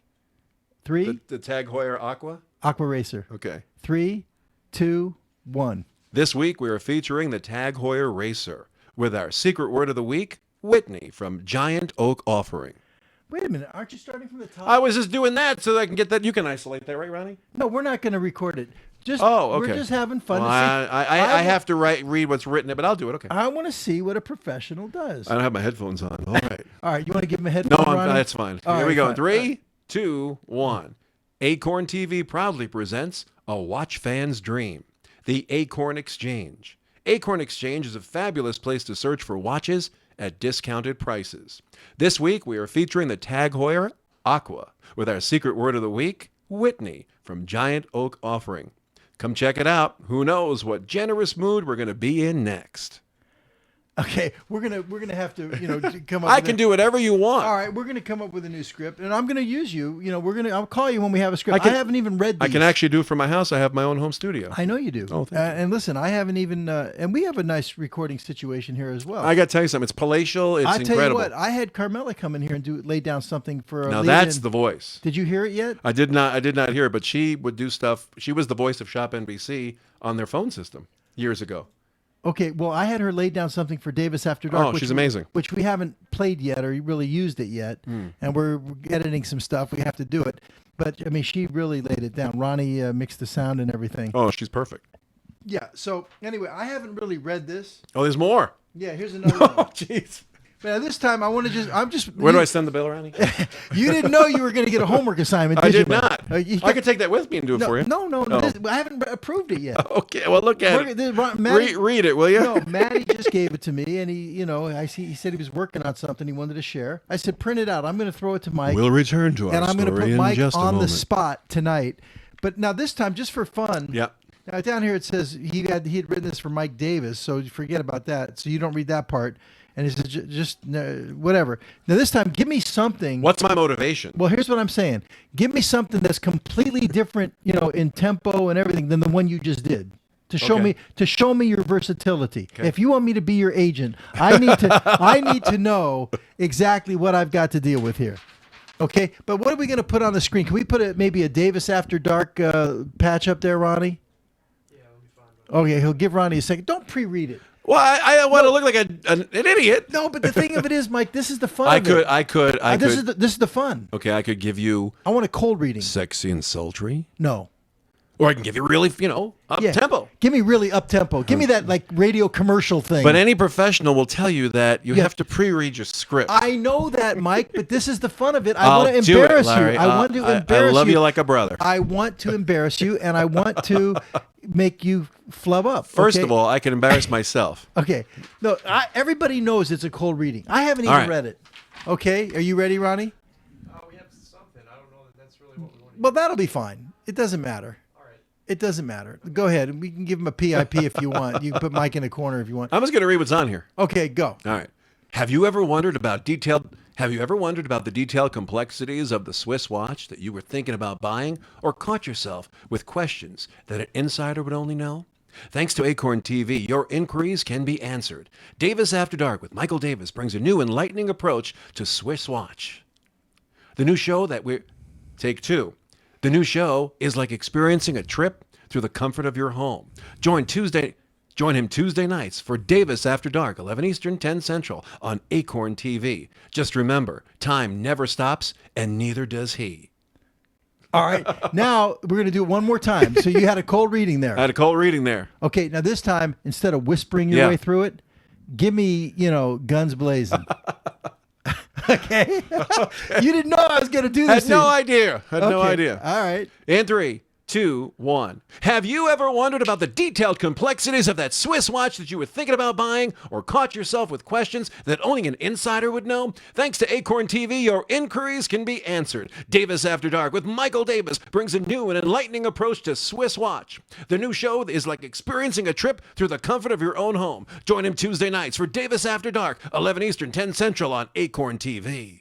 Woo! Okay, Mike. All right, I had fun with that. Look at all the offers that are coming in across the country. Right, now we're going to go to a break. No, I'm kidding. Thanks, Mike. After we just did a couple of breaks. Well, that was fun. We're gonna write up something proper. We're gonna come up with something, and people can go to my website, which is being revamped. But Big Mike Voiceovers, MIC for Mike. Well, Big you Mike know what? Voiceovers. We actually have a graphic for that. Did you get that one, Ronnie? I know you and I didn't have My a buddy chance. Dave Gamberg, who used to be a producer. It's at for more info or something. I think it's at Z. But Dave Gamberg is a webmaster, and he's redesigning my website. And here we go. There's BigMikeVoiceovers.com. You can see some samples. You can get in touch with me, and I'm better priced than anybody else. Ask Larry. I just did it for free.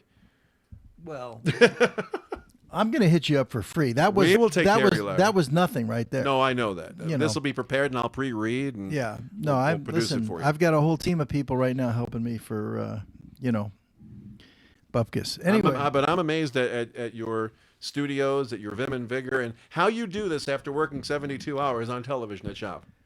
well, You only live once. yeah, exactly. We can all rest when we're dead. When we're dead, I've yeah. said it Well, a there's a million reason. times. Absolutely. Quote. So, okay, now listen, we're getting close to that time where we're going to bring Barbara in here. She's down in Tampa, Florida. I think we've given her enough time. She's absolutely exhausted. Great singer, though. She's a great Yeah, singer. I met her in heard. New York, and the thing is, she was in Phoenix last night, and she's in Tampa. She traveled all day today. She's in Tampa, Florida, and she sings tomorrow night in Tampa. And we're going to be bringing her in. So, Ronnie, why don't you go ahead and get her on the line, make sure she's ready.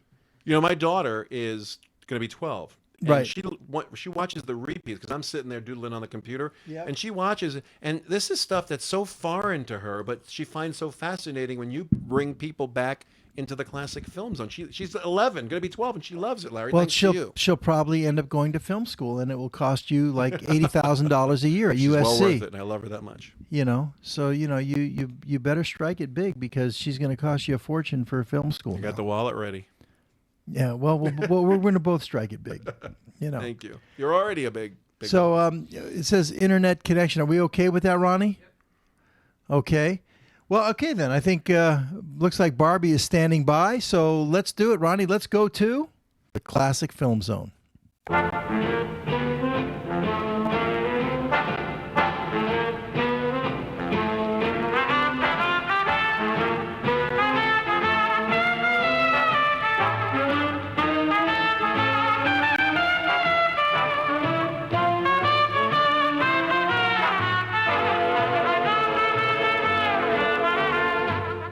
Well, Barbie, welcome in this week. I was really looking forward to seeing you tonight. I want to hear all about your trip so far. Hi, Larry. Hi, Big Mike. Hi. I've been listening. It's been fun. Okay, tell me about your trip. You sang in Phoenix last night. I actually didn't sing last night. My Valentine's concert was 2 nights ago. Okay. And that was a big thing. It was the Arizona Music Festival, which is a lovely festival. It's all different kinds of music. It's chamber music, it's orchestras, it's jazz, and they do the most amazing job. It was wonderful. And we were put up in this wonderful place called the Boulders Spa. So I had a couple of days of really living large, and it was beautiful. And I traveled here, and now I'm actually in Sarasota. I'm going to do a couple of concerts here with the Harry James Orchestra.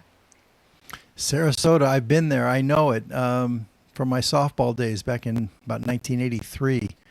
But anyway, so last night or 2 nights ago when you were doing your Valentine's Day concert, how long was the set? Did you sing for a couple hours? Did you sing for an hour? Did you sing only a couple songs? What did you do? Oh, you're so nice to ask.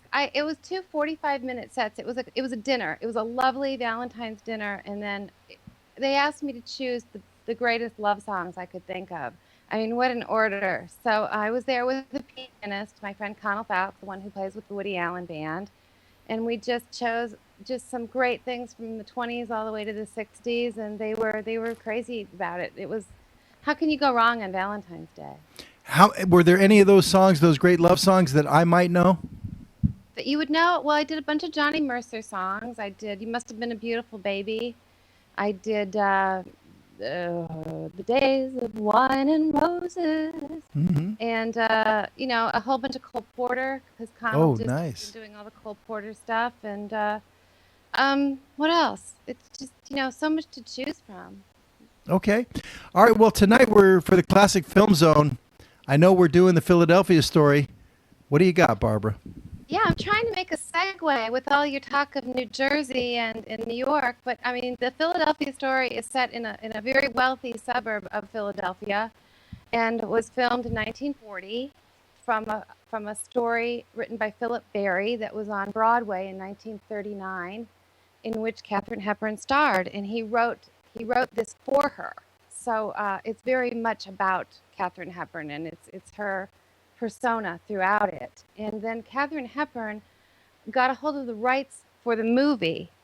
She was dating Howard Hughes at the time, and he purchased the rights for this film for her, and then she was going to have it made in Hollywood and star in it.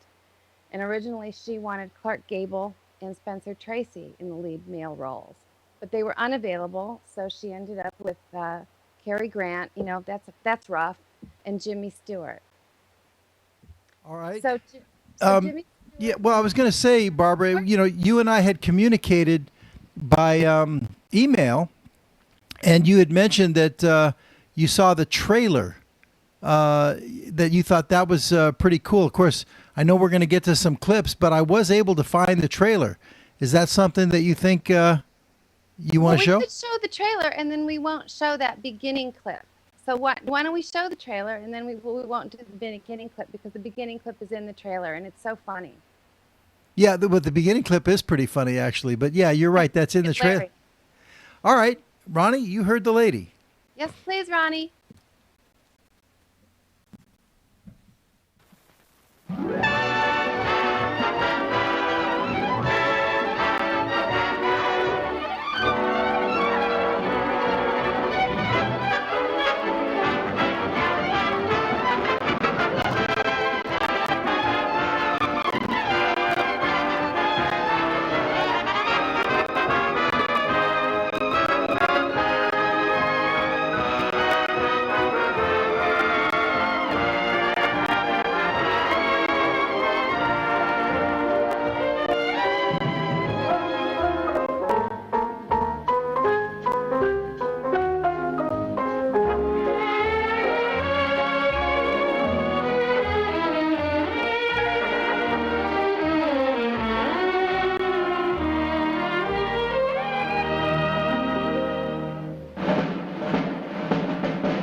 Slipping, Red. I used to be afraid of that look. The withering glance of the goddess. I didn't think that alcohol would do... Oh, shut up. Dinah, stay here. Oh, please, Mother. Maybe he's going to soccer again. It's what everybody feels about you. It's what I first worshipped you for from afar. George, listen. First, now, and always. Only from a little nearer now. Hey, darling? I don't want to be worshipped. I want to be loved. Someday over the rainbow, way up high. What is this, Connor? Oh, easy, old man. She's not hurt? No. Not wounded, all but dead. Seems the minute she hit the water, the wine hit her. Now, look here, Connor. A likely story, Connor. Hello, Dexter. Hello, George. Hello, Mike.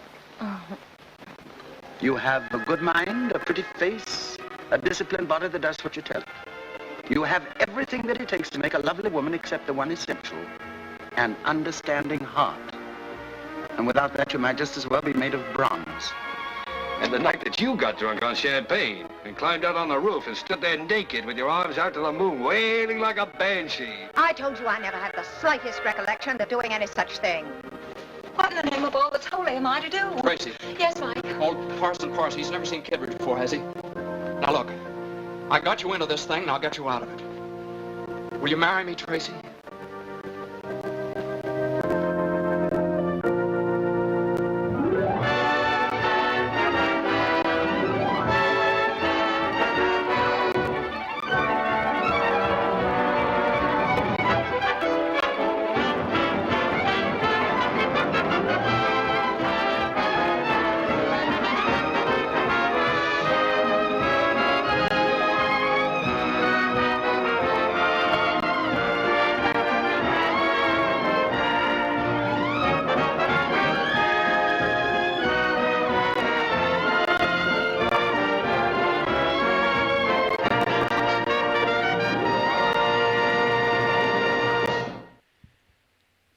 I think that's a film everyone should see right away.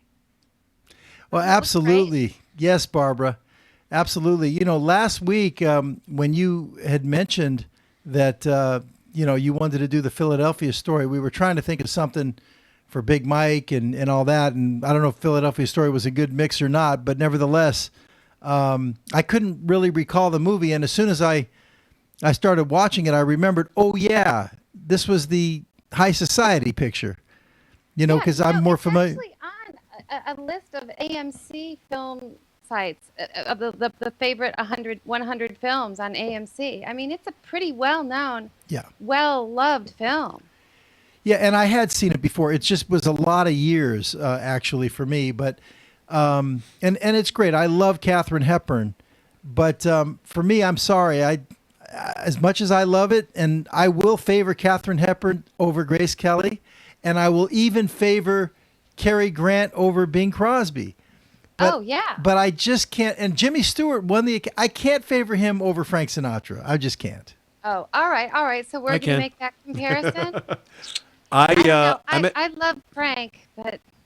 Well, I didn't get to meet Frank. I almost got to meet Frank, but I was at Princeton University and appearing in Princeton at Drumthwack at the residence for the governor. I got to actually talk to Jimmy Stewart, and again, one of the highlights of my life. It was an honor to meet him. Really sweet. Yeah, I would think so. And remember, Connie was talking about him last week that the Academy Award for this exact movie was in the hardware store in the town where she grew up.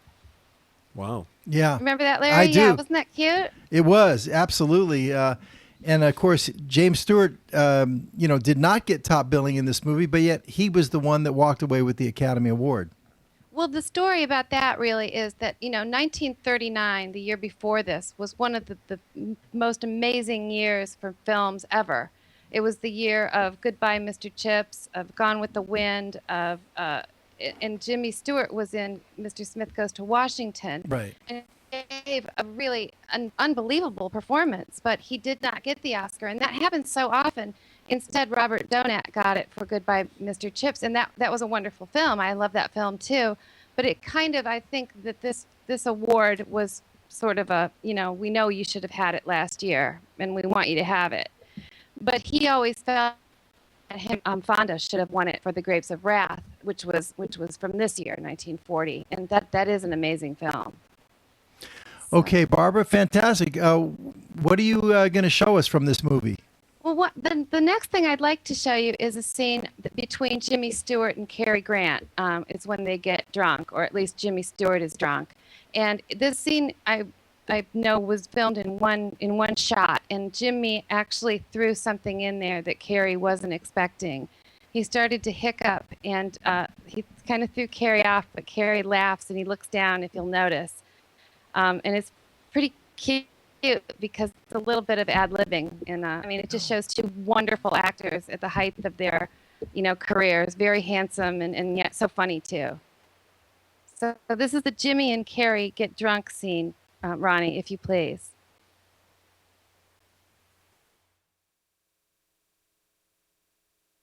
Are you guys still with me? It's worth it. Come on in. I bring you greetings. Cinderella's slipper. It's called champagne. Champagne is a great leveler. It makes you my equal. Well, I wouldn't quite say that. Well, almost my equal. C.K. Dexter Haven, I would like to talk to you. Well, let's go in the talking room.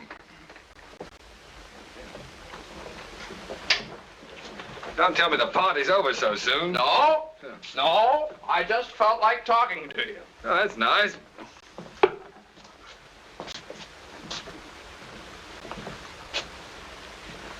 Oh.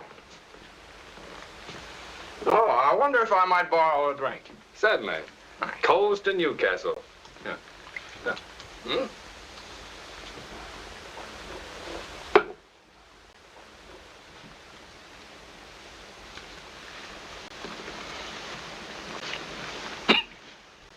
Excuse me. Hmm?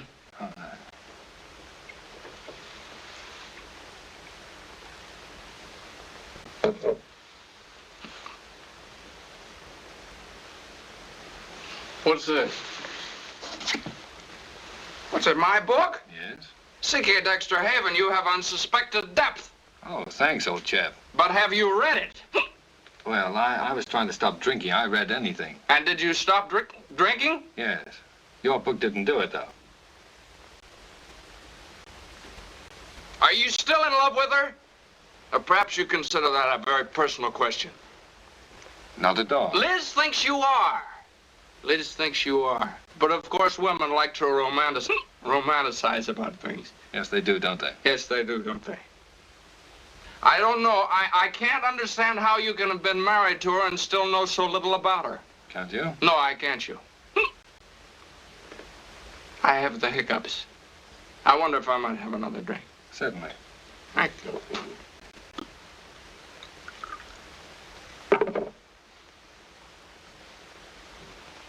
You know, Tracy's no ordinary woman. And you said some things to her this afternoon I resented. Well, I apologize, Mr. Conner. That's quite all right. Quite all right. But when a girl is like Tracy, she's one in a million. She's sort of like a... A goddess? No. You said that word this afternoon. No, she's sort of like a queen. A radiant, glorious queen. And you can't treat her like other women. No, I suppose not. But then I imagine Kittredge appreciates all that. Kittredge appreciates Kittredge. That fake man of the people, he isn't even smart. He's a 5-cent edition of Sidney Kid. Well, I always thought Kid himself was the 5-cent kid. And what's that make you worth, C.K. Dexter Haven? Bringing us down here. But you know why I did that, to get even with my ex-bride. You told me so yourself. Doggone it, C.K. Dexter Haven. Either I'm gonna sock you or you're gonna sock me. Shall we toss a coin? Yeah, Kid's just using you like he uses everybody else. And you don't know Kid like I know him. The guy's colossal. He's terrific. Got everybody fooled. Yeah. No mean Machiavelli, a smiling, cynical Sidney Kid. The world's his oyster with an R every month. Yeah, that's not bad. When did I say that? You didn't, I did. Sorry. I suppose you never heard about Kid's little arrangement in Kansas City?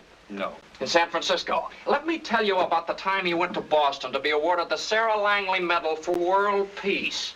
The true story on that little jaunt would ruin him.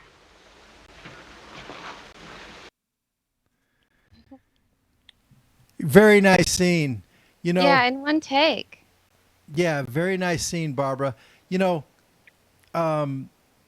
again, listen, I love this movie and I love all the people in it. But you think about the movie 15 years later, High Society, that scene would be the duet with Frank Sinatra and Bing Crosby. And yeah, I know. That's right. So it's great how they adapted it. Yeah. But anyway, that was fabulous. So what else is happening here? Well, now, so what's happened is that Jimmy Stewart has fallen in love with her, and everyone is going to run out and watch this film, I know, so I don't want to we're giving away everything. It's a classic film, we already know. But Jimmy Stewart has begun to love her, so now she has to deal with her fiance, who's just this man of the people, self-made man, but without any sense of humor and just not right for her. And Cary Grant, who's still in love with her, and Jimmy Stewart, who's just realized he is kind of in love with her, even though he has a relationship with somebody else who's in the household now, who's come to be at the wedding, the photographer for the magazine. So there's a moment in the film where Jimmy Stewart and Katharine Hepburn have a thing, and I think that's the one I would like to show now, if that's okay. This is after the engagement party, or I guess it's the night before the wedding party, whatever that is, and they have a moment together, and that's the Jimmy and Katharine kiss clip. Ronnie, if you please. There's a magnificence in you, Tracy. Now, I'm getting self-conscious. It's funny, Mike, that's... Yeah? I don't know. Go up, I guess. It's late. A magnificence that comes out of your eyes and your voice and the way you stand there and the way you walk. You're lit from within, Tracy. You've got fires banked down in you. Hearth fires and holocausts. I don't seem to be made of bronze. No, you're made out of flesh and blood. That's the blank, unholy surprise of it. Oh, you're the golden girl, Tracy. Full of life and warmth and delight. Oh, what goes on? You've got tears in your eyes. Shut up. Oh, Mike, keep talking, talk, will you? No, I've stopped. Why? Has your mind taken hold again, dear Professor? Well, good thing, don't you agree? No, Professor. All right, lay off that professor stuff now. Do you hear me? Yes, Professor. It's really all I am to you, is it? Of course, Professor. Are you sure? Why, yes, of course. Golly.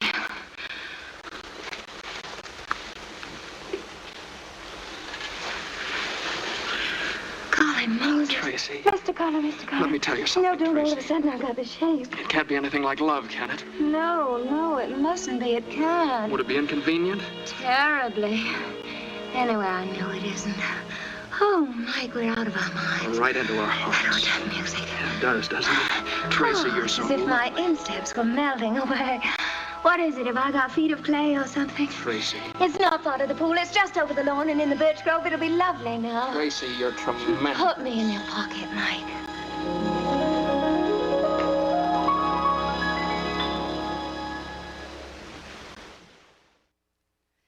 Yes, so that was very romantic, don't you think, Larry? Yeah, very much so, Barbie. I'm fascinated with Katharine Hepburn.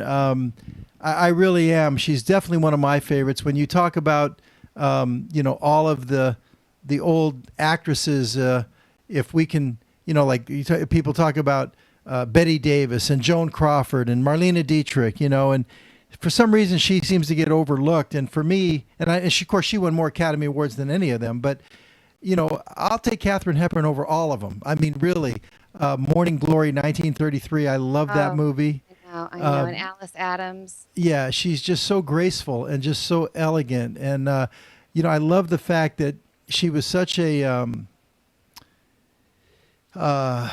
rebel in so many ways. I mean, she would wear men's clothing and trousers and everything in the 30s. She wouldn't, conform to what a woman was supposed to be in those days. And she was like a dude. No, she was totally herself. She was. Yeah. And then the newer films, well, I mean, the films from the late 40s and the 50s, Spencer Tracy, those are so good. Yeah. I could watch those over and over again. Pat and Mike and The Desk Set and the one where they're both attorneys, Adam's Rib, that is so good. Yeah. We should do that some night. Yeah. I mean, we got to get Spencer Tracy here. Yeah, Farewell Amanda from Adam's Rib. I love that song. I know, that's hilarious. That's- With David Wayne, he's hilarious. Yeah, absolutely. But, the thing about this one, if you could, enlighten everybody or what you know about it, but Katharine Hepburn going into this movie, was really trying to make a comeback in some ways. I mean, she was considered to be kind of box office poison. She had some flops, and they considered Holiday that she had done in 1938 with Cary Grant. They considered that not a hit. So she was really trying to win her way back. She had been in, as you said, Morning Glory. She had done Little Women and Sylvia Scarlett, and I can't think of another one. But the early 30s, she wasn't. I don't know why. I think they didn't realize how much charisma she had, and this is the perfect vehicle. And she honed her teeth, she honed her skill on cut her teeth, in the Broadway play. So by the time they made the film, she really, had it. And it was so much like her, and it had been made for her, so it was perfect. And my understanding too, Barbie, is that this one was somewhat of a gift for Katharine Hepburn from Howard Hughes. Yeah, I said that earlier. Sorry. Yeah, I'm sorry, but can you imagine? I mean, it was millions of dollars. Here, honey. Happy birthday or whatever. Right, he bought the rights to the Broadway play and gave it to her. Yeah, here's a film property.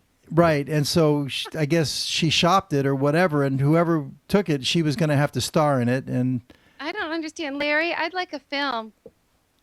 oh, okay. You want me to buy you a film property? Yeah, do they have that on ShopNBC? Yeah, what's playing on Broadway these days, Barbie? By the way, I was asking Mike about, are you familiar with this movie or your appreciation of classic movies? And I'll let him tell it. But the interesting thing was, he said that his daughter, who's only 11, Gonna be 12 in April. Yeah. Share. Well, I watch Larry and I watch you, and you do a great job, by the way, Barbara. And I'll watch the reruns of my daughter, is looking over my shoulder, and then, I'll say, oh, you don't want to see that. She goes, no, put that back on. So to give her, to expose her to that and give her the appreciation, because I remember years ago, a Sunday, I'd have off, I'd flop in front of the TV, pop in the VHS, which is now going by the wayside, but, you get some popcorn and some hot cocoa. Those are great movies to watch now. I know, they really are. I think it's so great that your daughter likes them. That makes me feel like there's hope. Yeah. Yeah. And see, with my daughter, who's a lot older than your daughter, she's like, oh, please, Daddy, not anymore. Come on. No, she just can't take it anymore. But your daughter is really gravitating towards it. Well, I exposed her to a lot of stuff. She didn't know who James Taylor was. She's like, she saw Paul McCartney, and I said, yeah, he used to be with the Beatles. She goes, who? She had no clue who the Beatles were. Wow. Yeah. So you have to expose them to everything. You've got a job ahead of you. All right, Barbara. So let's bring it on home. All right, so let's just go to the end clip where it all, we can see how the relationship between the Jimmy Stewart character and the Cary Grant character, they're friends, and we see the other woman that's in Jimmy Stewart's life in this clip, and it's just the very end where she's panicked and doesn't know what to do about the situation she's gotten herself into, and you can see how her character has grown. It's really lovely because it was such a good play. So it has such a circular nature, and it comes full circle, and it's so nice. So this is the end, Ronnie. Hold on. Now, before we go to that, Barbara, and that was a beautiful cue to Ronnie. But darn. No, let me say this. No, that was fabulous. But I just want to add something here. I can't help myself. The thing is, in preparing these clips for you, because I know you were on the road, and I put a whole bunch of them, in there for you to choose from, obviously. The end clip, I mean, I love this movie so much. I really did. That if you take it from that whole scene leading up to the wedding, it's about 12 minutes. And obviously we're not going to show a 12-minute clip. So what I did is I took that little spot where they kind of where she officially breaks up, and then the end, of course, the one you're talking about, where she we all see the final end of because she's got a three-way love affair going with three men. That's what I want you to do. That's what I wanted anyway, because I love that little breakup scene anyway. It's funny. Yeah, so I mean, instead of showing the whole 12 straight minutes, there's about a minute and a half or 2 minutes where she basically tells her fiance that it's kind of over, right? Yeah, it's fantastic. So before we go to the end, because Ronnie was ready to jump to the end, I thought maybe you might also want that little piece in front of it, no?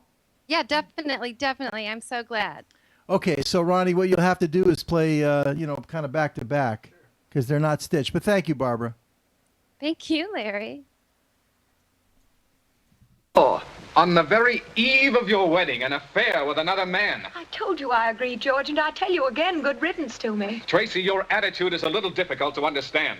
Yes, I can see that it would be. Not necessarily. You keep out of this. You forget I am out of it. Kittredge, it may interest you to know that this so-called affair consists of exactly 2 kisses and a rather late swim. Thanks, Mike, but there's no All need of to which I thoroughly enjoyed and the memory of which I wouldn't part with for anything. It's no use, Mike. After which I deposited Tracy on her bed in her room and promptly returned down here to you two, which doubtless you'll remember. Doubtless, without a doubt. You mean to say that was all there was to it? I do.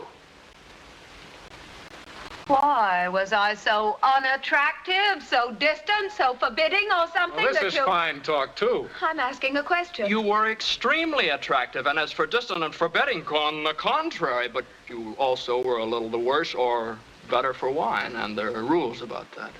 Thank you, Mike. I think men are wonderful. The little dears. I fail to see the humor in this situation, Miss Embry. I can appreciate that. It was hard for me, too, at first. Oh, Liz, Oh, it's all right, Tracy. We all go haywire at times, and if we don't, maybe we ought to. Tracy, Mother. we've seen George. It's all right, dear. Your father will make a very simple announcement. Is there anything special you want me to say, Tracy? No. I'll say it. Whatever it is, I'll say it. I won't be got out of anything anymore, thanks.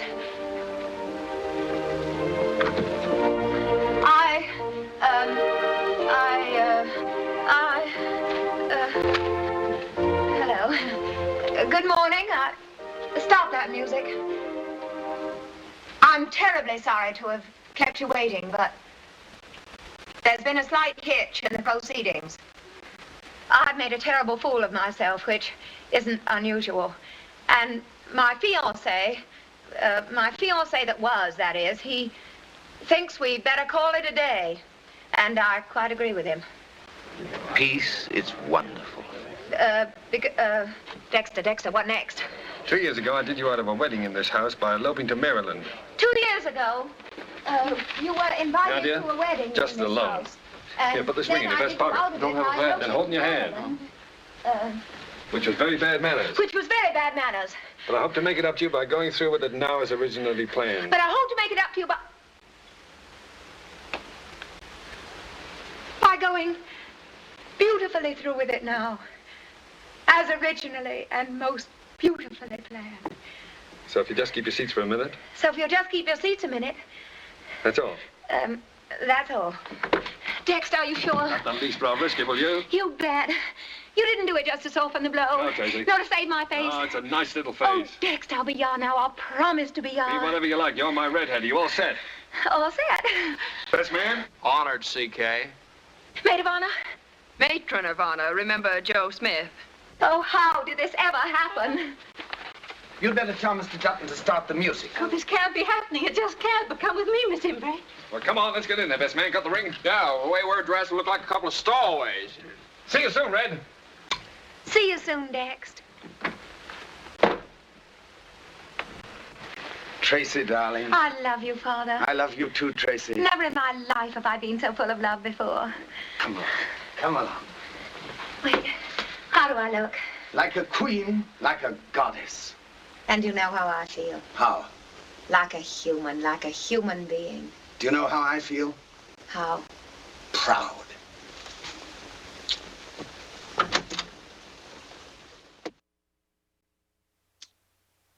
Barbie. I love that scene with her father. Yeah, it's, you're right. It's a great scene at the end, but it really is powerful in contrast to earlier when he really, laid into her.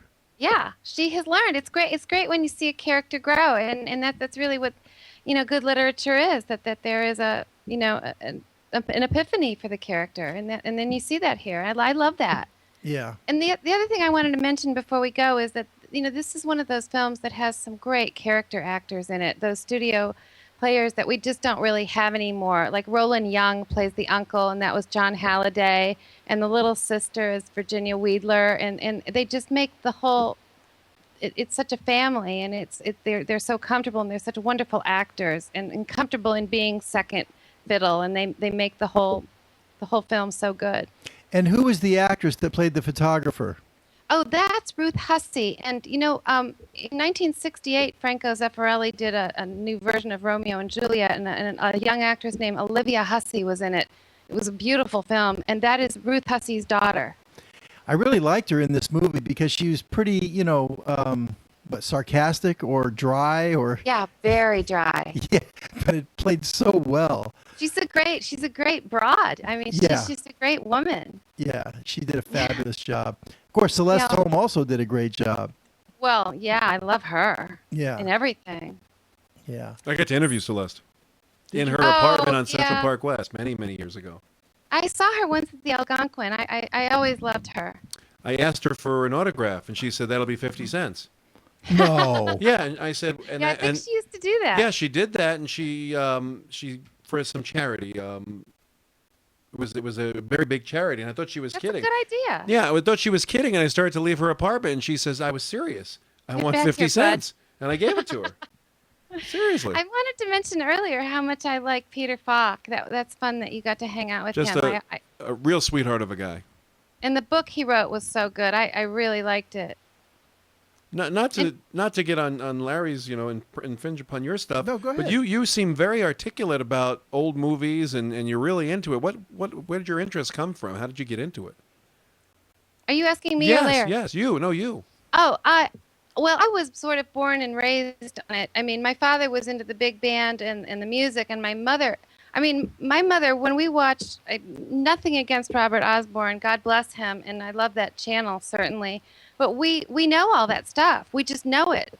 My mom was just a maniac about it. She probably should have been, in Hollywood somehow, behind the scenes, because she just digs it, and she does read all the biographies. So we talk about it. It just matters to us. Wow. I know that's weird. No, not at all. Mike, I think it's a great question by you, Mike, because when I asked Barbara to be on the show and everything, and we talked, and her passion for this really, she said, Barbara, you said something that really struck a chord with me and really made me want to have you be a part of this.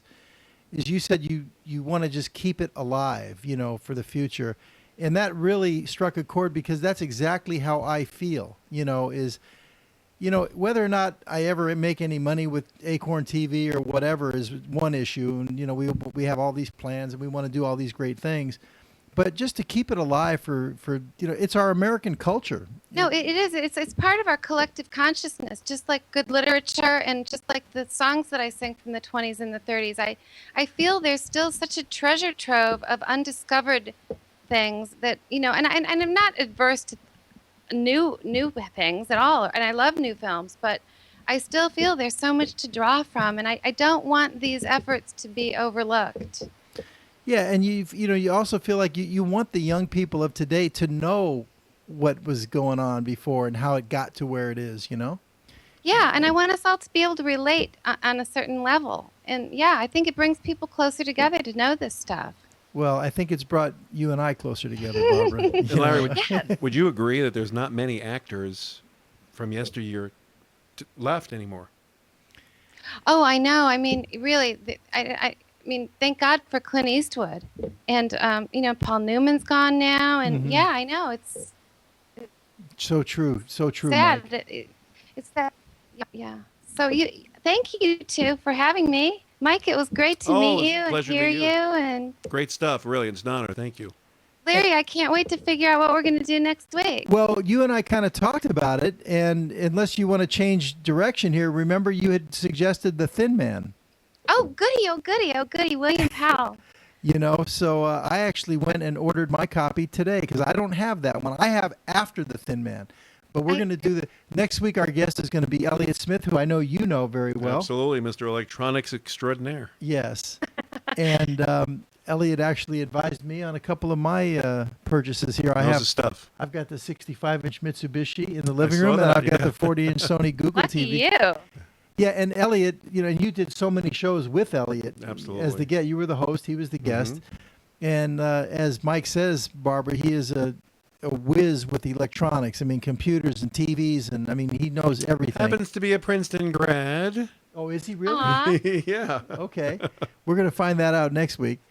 But anyway, so I don't know what he likes as far as movies, but he's a funny guy, and you and I talked about it. We were going to do Elliott Smith, have him on Wednesday night, and then everything got thrown out the window with the schedule changes and all that. So Elliott is going to be with us next but Larry, Thursday night. I think you should get some phone books here because I don't know if he'd be able to. I'm just kidding. Oh, come on. That's a running gag I have with him. Well, he's going to love The Thin Man, and that'll be a lot of fun. And Thank you. that was your choice, Barbara. Yes, we're going to treat the world to The Thin Man next week. Now, next week, are we going to be getting you from some other city in America, or are you going to be back home in Manhattan? I will be back home in Manhattan where I should be because I believe that is where this first Thin Man is set, although it might be San Francisco. No, I think the first one is New York. So that'll be exciting. All right, so after your performance tomorrow night in Tampa, if anybody's down that way, where would they come see you? Oh, it's actually in Venice, Florida. It's near Sarasota. It's at a Presbyterian church. It's the Harry James Orchestra. It's on my website. Okay. And so we have 2 performances there, and then we go up to Wilmington, North Carolina. I believe 2 days, on the 21st, we have a performance there, and that's also listed on my website. I can't remember where it is now. I just show up and put a gown on. And then I'll be home. Are you flying up to Wilmington, or are you guys taking a bus up there? Well, or what? we were gonna drive, but we decided to fly. Okay. Yeah. All right. So that's good. Anyway, thank you so very right. much. It was a wonderful show. Thanks, Great. Mike. Thank you. Same to you. Safe travel, Barbara. Good night, you guys. Good night. night, All right, Larry. take care. Good Great night. job. Thanks, everybody. Good night. Woo. Okay. I got to tell you something, Larry. I've known you quite a long time. Yeah. And I've never seen this side of you. I've seen the expertise in watches, and you're sitting there as a great guest. But you are a treasure trove of information. People don't know behind the scenes. He puts in so much time, so much effort. He wants it right. Your crew here is spectacular, and I can't thank you enough. Well, that's cool, man. Thanks, Mike. We're not done. Oh no, I could be here all night if you like. Another 2 hours. I'm ready to go. Let's not get carried away. But thanks, Mike. Listen, it's a webcast. So, I mean, it's not like cable TV where we have to worry about, we got 30 seconds to wrap it up. Right, And, we can go, we're on the internet. We can go as long as we want. And one of the things we're going to be doing, let me take this chance, as long as you threw it to me here on this, to talk a little bit about, some of our plans and some of the things we're going to do. But it is in our plans. What we're going to be doing with these shows is we're going to be cutting them up. I mean, it's kind of a little unrealistic to expect somebody to go and watch a replay of a 2-hour and 40-minute show like we did with Connie last week. I mean, Connie, it was incredible. You're okay, but no, I'm kidding. Story of my life. No. What I'm saying though is we have a nice show, and maybe in the 2 hours and 40 minutes or 2 hours and a half, whatever it is, there might be a 10-minute spot or a 5-minute segment or 10 minutes that's really good stuff. So we're in the process of now, looking at all that footage. We have Maddie working on it, and we're going to cut them up into video on demand spots, so people can then, come in the next day and watch certain parts and pieces and things like that. You're saving the art single-handedly. So, so what I'm saying is, it's a webcast, so we can chill, we can make mistakes. It's only on the internet. We can, take it easy, and we're not under this pressure all the time. As far as other plans we have, I want to talk a little bit about the Acorn Exchange, if I might, Ronnie. We are, if you go to the Acorn Exchange tonight, obviously we have an opportunity that you can pick up a really nice Tag Heuer at just a phenomenal buying price with the discount code of Whitney. Thank you, Ronnie. You just go to the Giant Oak Offering. But we'll come back to me now. I didn't want to talk about it from the standpoint of trying to sell you this watch. We have a couple of them there. If you want to get it, go ahead and grab it if you can. But because of my connections, that I have not only in the watch industry, but also in the jewelry industry. Remember, if you don't know, I used to be in the jewelry industry, and I still hold some of those connections very close in Los Angeles. We're going to be putting some tremendous opportunities, on the Acorn Exchange.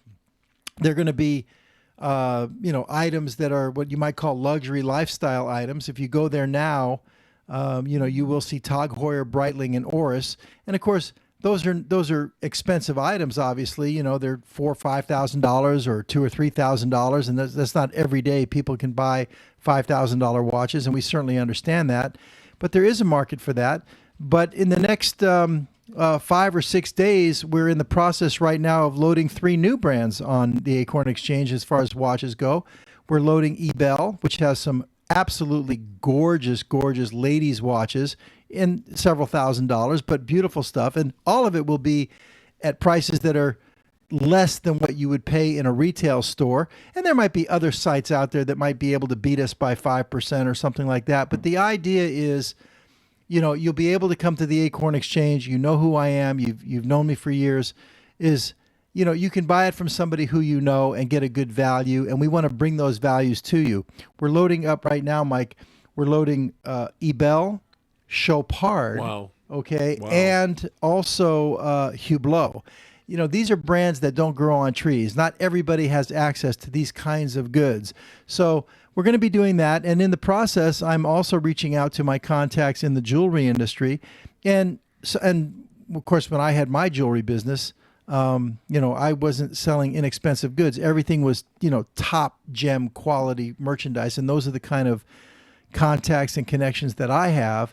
And we're going to be putting some of that really fine gem quality merchandise, you know, on the Acorn Exchange. And it's not going to be for everybody, but even if it's not for you, it'll be an opportunity to see merchandise that you typically don't see every day and be able to buy it at prices that are not, you know, the type of, I mean, you know, for less than you would in a plus environment retail store. So a lot of plans with the Acorn Exchange, and we're working very hard on that now behind the scenes.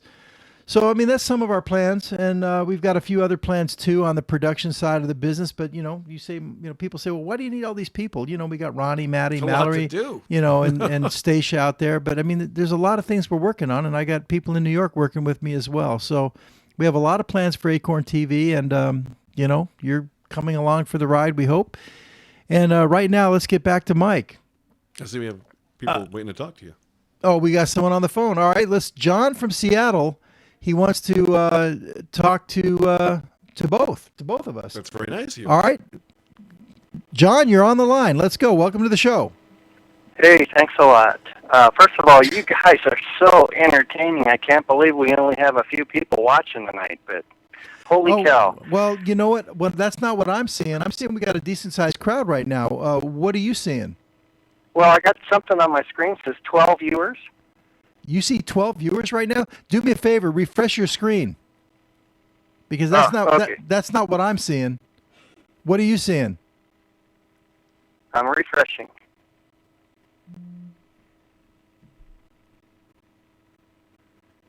Because right now what I'm seeing is 47. Oh, good. All right. So the TV plays, but the numbers have to be refreshed? I don't know. It just I have no idea. What browser are you watching us on? I'm just curious. Comes with the computer. It's probably Microsoft. Is it Internet Explorer? Is it Google Chrome? Is it Safari or? No, it's Explorer. I don't know, but on Windows 7. Okay, yeah, I have Windows 7 also. All right, interesting. Okay.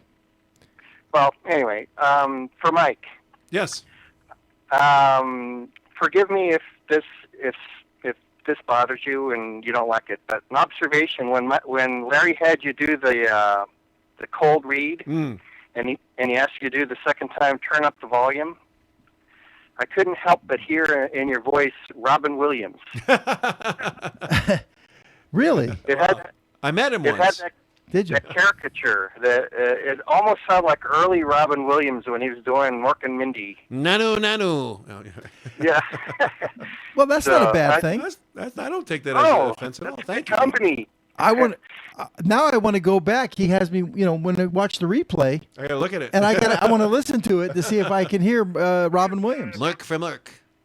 Just kind of close your eyes and listen and see if you hear what I heard. Well, thank you. That I don't take that offense to that at all. I met him once too. I did. I met him. I went to the wedding of Whoopi Goldberg, and she married Lyle. What was Lyle's? No. She Oh, married. Whoopi Goldberg. Oh, that's right. Wait. I'm thinking. I can't even remember Julia Roberts. Lyle's last name now, and yet that's how I was invited because I'm a friend of Lyle's. But I can't remember his last name. But it was in Pacific Palisades, in her backyard. She lived up on the hill, and I was sitting right next to Robin Williams, and right behind me was John Voight. Oh, wow. Yeah. Angelina Jolie's dad. Yes, Yeah. exactly. And I talked to John Voight there, and didn't talk too much to Robin Williams, but I talked to John Voight. But that marriage didn't last too long. Oh, Lyle Trachtenberg. Oh, I would never have known that. Yeah. I met him once. He was filming a movie with Walter Matthau. Okay. A long time ago. Then I met him at Studio 54 when I worked there. And then I met him at Catch a Rising Star. But a nice guy. Well, maybe that subliminally that got into your voice because maybe. Thank you, though. But so, John, what part of Seattle? You're in Seattle, Washington. Where in Seattle are you? Well, it's like a suburb a little bit south of Seattle in a town called Federal Way. Okay. My sister lives in Seattle. That's why I ask you. She's literally 2 blocks from Pike's Market. Oh, well, that's real Seattle, yeah. Yeah. No, I'm out of the city. Yeah. Suburb. I love it up there, John. Oh, I love it up here, too. Yeah, it's beautiful there. Yeah. So, Larry, I have a couple watch things for you. All right. One was I just couldn't pass up an NC machined watch under $100 tonight. I mean, good grief. Yeah.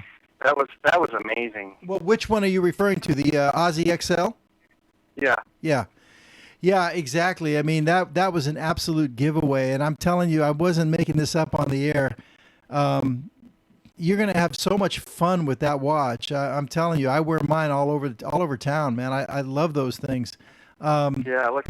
People will notice them. And we were selling that for $57, Mike. I know. You can't be making much money on that. We literally had over 1,000 units. We ended up, there was still like 150 or 180 that's pieces huge. still left. That's huge. But we sold close to 1,000 units, and we started selling that piece last night at midnight. We had it on with Skip Conley. My best buddy. And then we had it on in the afternoon with Daniel, and then we had it with Kendi all 3 hours. And we sold, probably like 950 pieces or something like that, or 920, something like that. It's a giveaway. But it was $57. I was disappointed that we didn't sell it out. I wanted to get them all. It might still be gone. You never. Oh, that's right. 'cause No. it The pricing Yeah. went off at the end. That's of why the they show. have to buy when you tell them. But anyway, we had a big night, but it was giveaways. But you're gonna really enjoy that piece. I'm glad you picked up on it. Yeah, I don't know if you've seen my posts on Watch Geeks, but I'm the guy that bought a black and a white of the Phantom Tourbillon, and I've been wearing them to work, and I'm a machinist. Okay. And you probably are going to void my warranty now that you know that, but No. these watches are incredible, and they take a beating. Yeah. I'm just amazed. It's the ceramic. Yeah. Doesn't scratch. The crystal, it's fine. I mean, and it keeps great time. It's amazing. I don't know if it's a tourbillon or. I know the ceramic is why it's not scratching up and stuff. Yeah. But I'm real impressed with them, and the guys at work can't believe it. They think they're like, thousands of dollars, and, Right. and here I am working at cutting parts on an NC machine and stuff, and they get vibrated like crazy and whacked around, and they still look beautiful. They're great watches. I'm really glad I Thank bought you, them. John. Thank you for your support, and it's really amazing what ShopNBC has brought to consumers all across America at these prices. But John, thank you so much for your support, both there and here. I really appreciate it, and please come back again. Will do. Okay. Thanks. Thank you. So, Mike, Sir. I still wanted to show. We had another video for you, right? Or do we have a? Oh no, I think it's just based. I think it's just my voice. Yeah. I would like to hear it because that's the one that's got the multiple voices on it, right? I don't know. We have social security and web marketing solutions. Yeah, those are one is Robert Hoagland. I do his commercials, and the other one is a narration for a real estate company. Okay, let me hear the. Kind of boring. The second one. Both of them. Just Really? me doing a commercial. I'm sure Robert Hoagland will appreciate it. Okay. All right, then you don't want to do it. You can do whatever you want. You can play my stuff all night, Larry. All right. Well, just keep in mind when we're getting ready to kind of get toward the end of wrapping it up here. Okay. But we always end every show with the little one. I have to have one Judy Garland number. Please. In every show, and I think does your daughter watch that part too? Absolutely. Well, whenever she's home, sure. Yeah. She's not with her And mother. she's 11 or 12. She'll be 12 in April. Wow. You got a lot of good years ahead of you, Mike. Well, Somewhere Over the Rainbow in The Wizard of Oz. Right. She just loves that, and that's what got her interested in all this stuff. Very interesting. Yeah. Okay. So here's what we'll do then. We're going to take one listen to your commercial spot. Okay. All right. Whatever you want. And we can cut it short, but I just want to hear your voiceover one more time. Let people see what you're doing. And don't forget, if you want to know more about Big Mike voiceovers, go to his website. Yeah, Big Mike, M-I-C voiceovers as opposed to M-I-K-E. Right. Yeah. .com. Yes. Okay. All right. Let's see what we got here. Here's more information. Go to Mike's website, and let's go ahead and let's take a listen to Big Mike voiceover. SRE Marketing Solutions and Asset Plan USA together are introducing our HAFA short sale web marketing solution. It's simple and drives a comprehensive marketing platform to support your efforts in your local market. We teamed up to create a fully automated foreclosure alternative business tool. Why go it alone?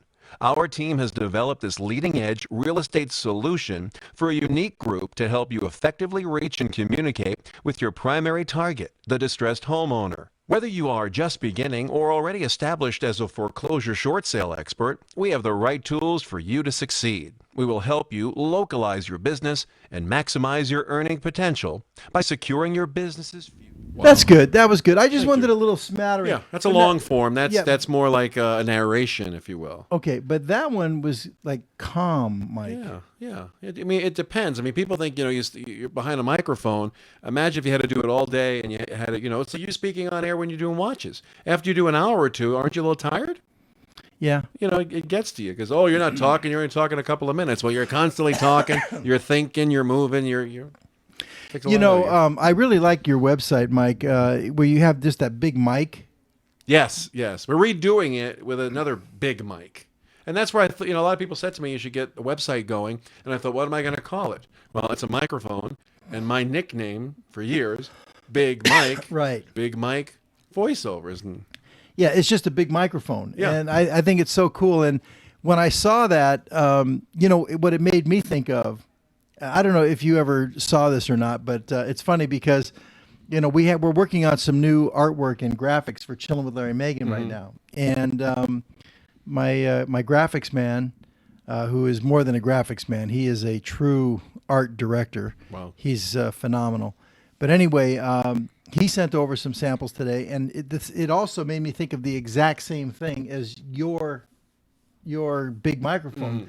Did you ever see the poster Speechless? Familiar, sure. Have you seen it? I not recently, but I've heard of it. Do you know what it is? Mm-mm.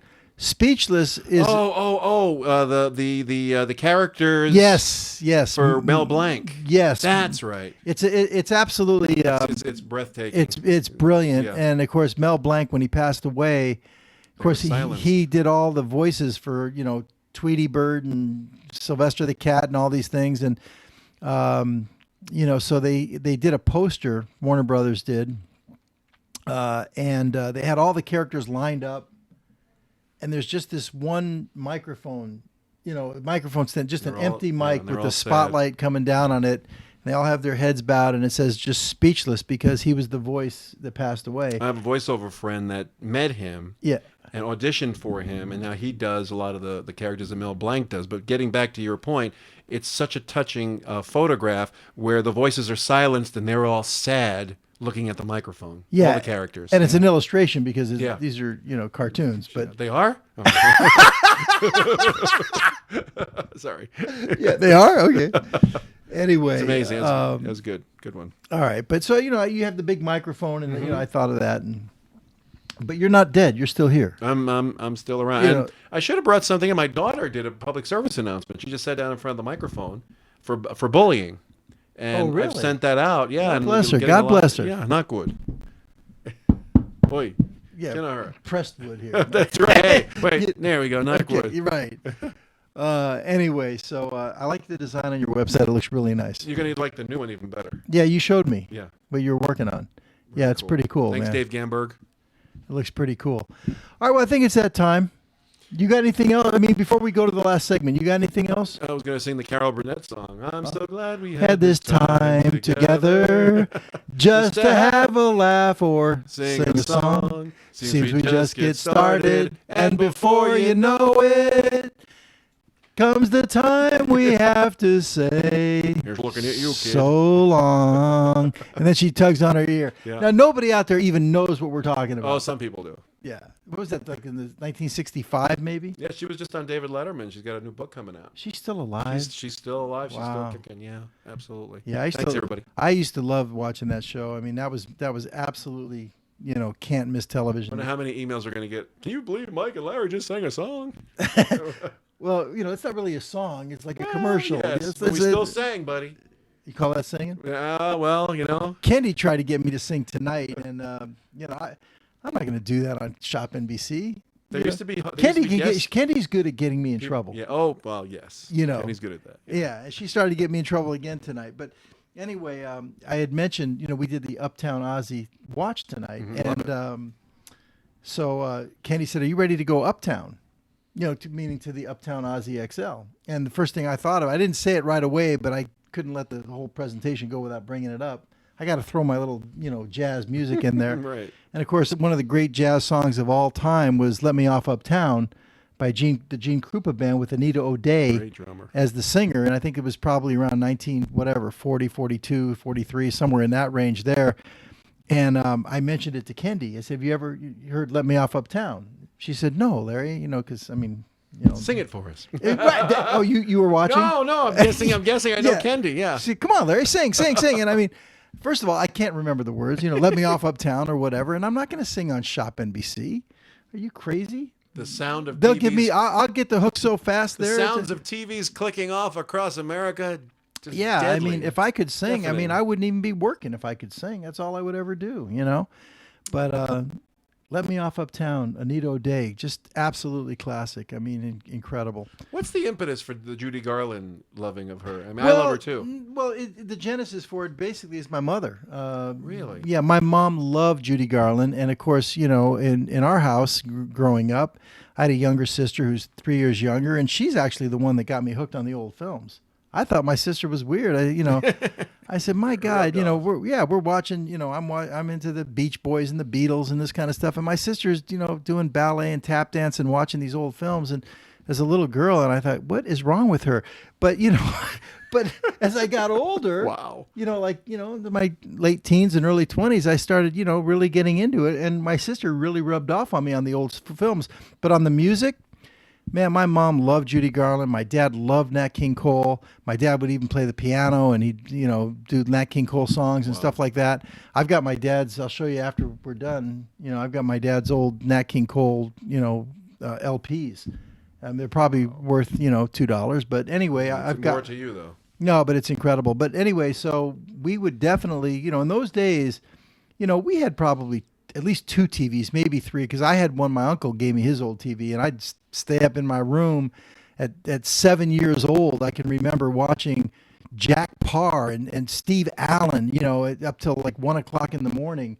My parents didn't know I had the TV. I had a little black and white and stuff, and I go to school the next day and I'm all tired.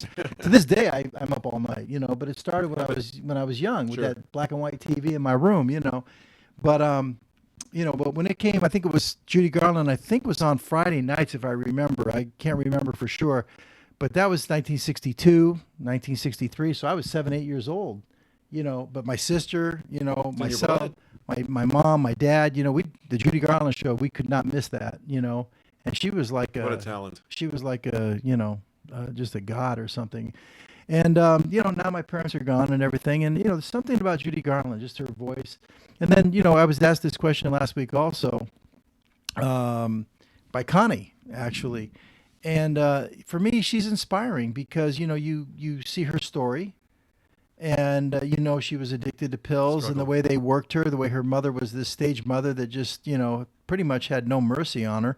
It was her father that protected her. And once her father died, I mean, it was pretty much, she was kind of left to almost, she's almost defenseless and everything. And they, Louis B. Mayer just worked her to death. But, they didn't know any better, I guess. And Liza even talked about how she remembers her mom just picking them up and leaving and running. Yeah, and so, so I find her inspirational. But when she's out there on the stage singing or in her movies singing, it's like at that moment, everything is okay. And so that's why I find her songs to be completely inspirational. So with that said, Ronnie, let's do it. Always. Thanks for having me, by the way. Always chasing rainbows.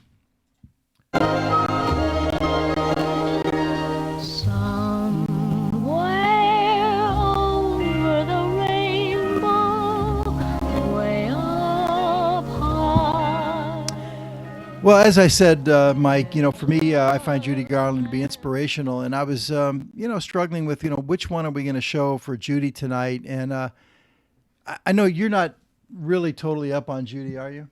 I know enough about her, but not as much as the expert that you then are. I'm not an expert. I'm just a fan. And by the way, it was you that made the suggestion that when my daughter was in town just 2 weeks ago. Oh, yeah.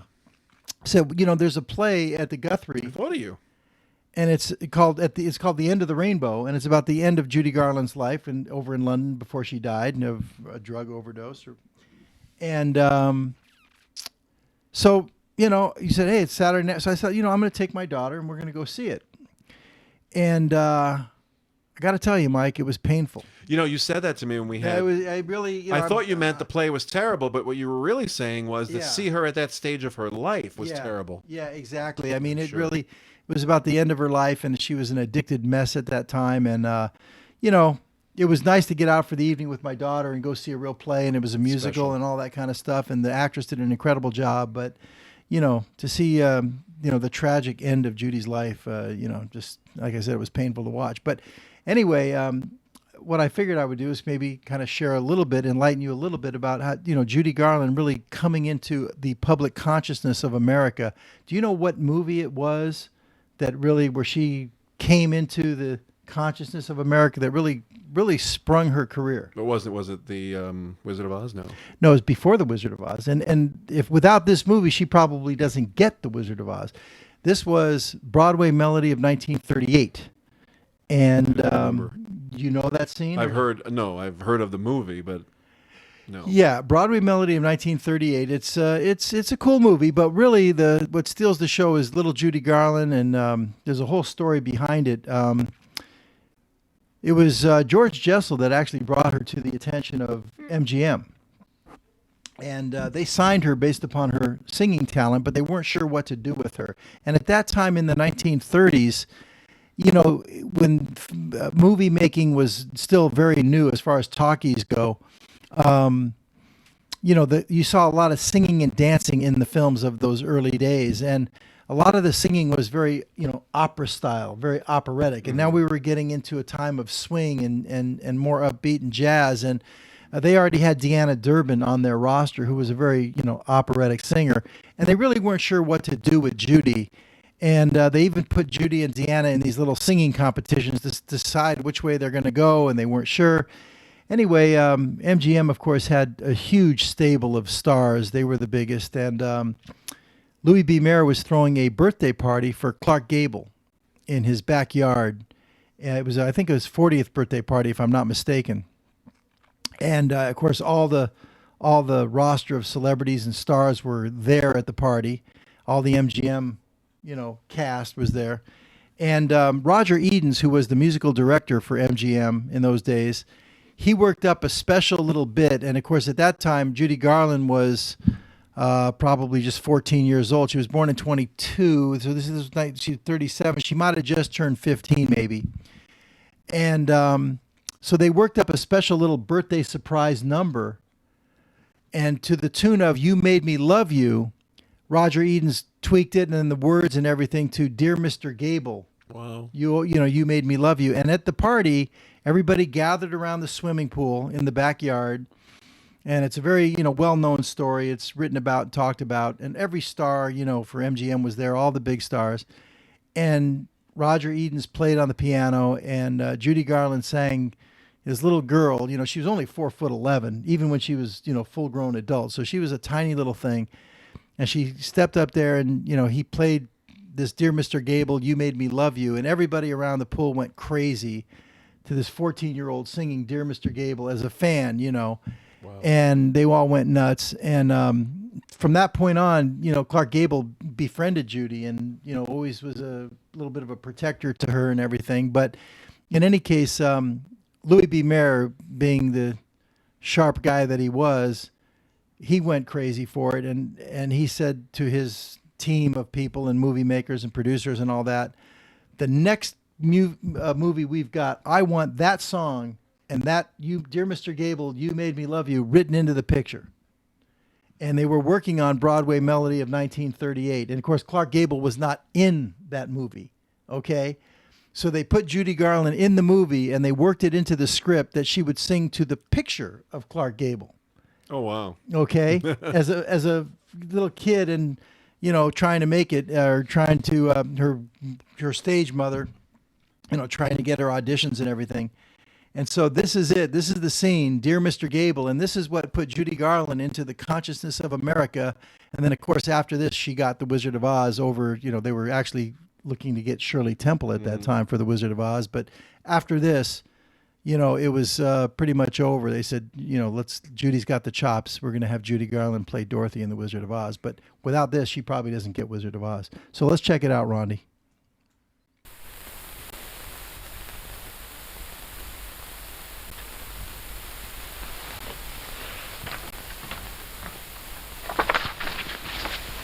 Betty, what have you got there? Nothing, Mom. Come on now, let me see it. Well, come on now, let me see it. Sincerely yours, Clark Gable. So you've been writing to the actors again, eh?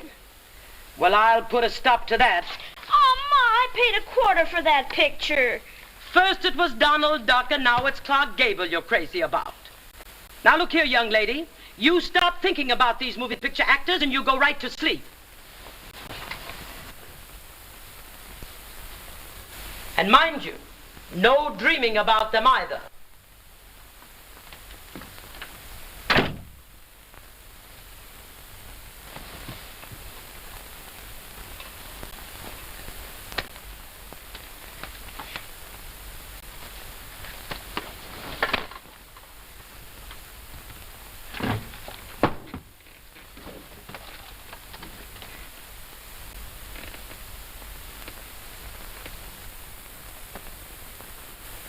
Dear Mr. Gable, I am writing this to you, and I hope that you will read it so you'll know.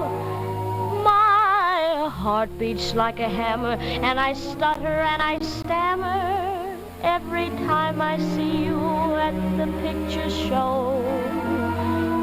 I guess I'm just another fan of yours, and I thought I'd write and tell you so.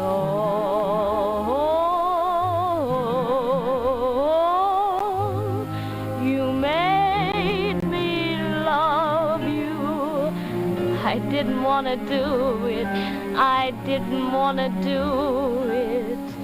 You made me love you, and all the time you knew it. I guess you always knew it. You made me happy. Sometimes you made me glad. But there were times,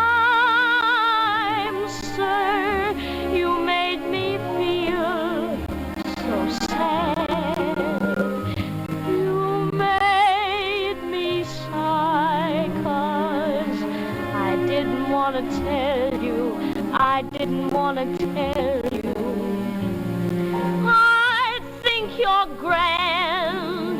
That's true. Yes, I do. Indeed, I do. You know I do.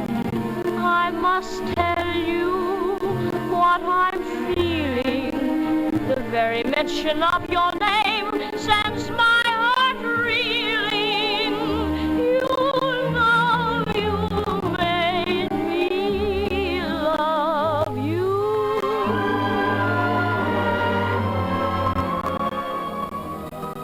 Oh, gee, Mr. Gable, I don't want to bother you. I guess you got a lot of girls to tell you the same thing. And if you don't want to read this, well, you don't have to. But I just had to tell you about the time I saw you, and it happened one night. That was the first time I ever saw you. And I knew right then you were the nicest fella in the movies. I guess it was because you acted so natural-like. Not like a real actor at all, but just like any fella you'd meet at school or at a party. And then one time I saw you in a picture with Joan Crawford. And I had to cry a little. Because you loved her so much. And you couldn't have her. Not till the end of the picture, anyway. And then one time I saw you in person. You were making a personal appearance at the theater, and I was standing there when you got out of your car, and you almost knocked me down. Oh, but it wasn't your fault. No, I was in the way. But you looked at me. And you smiled. Yeah, you smiled right at me as if you meant it. And I cried all the way home just 'cause you smiled at me for being in your way. Oh, I'll never forget it, Mr. Gable. Honest Injun, you're my favorite actor. I don't care what happens, let the whole world stop. As far as I'm concerned, you'll always be the top, 'cause you know you made me love you.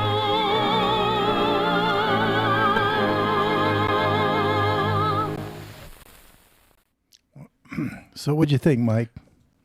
We're sitting here mesmerized. You know, we're trained on the screen. I know.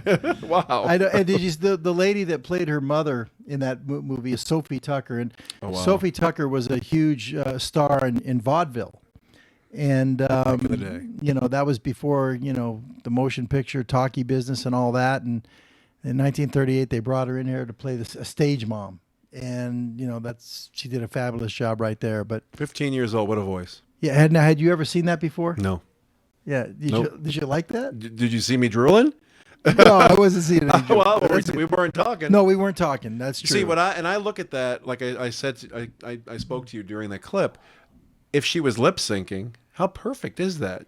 She didn't miss it one time, and you wonder if she was lip syncing. Was there a speaker on set? Well, keep in mind, by that time, okay, even she's 15 years old right there.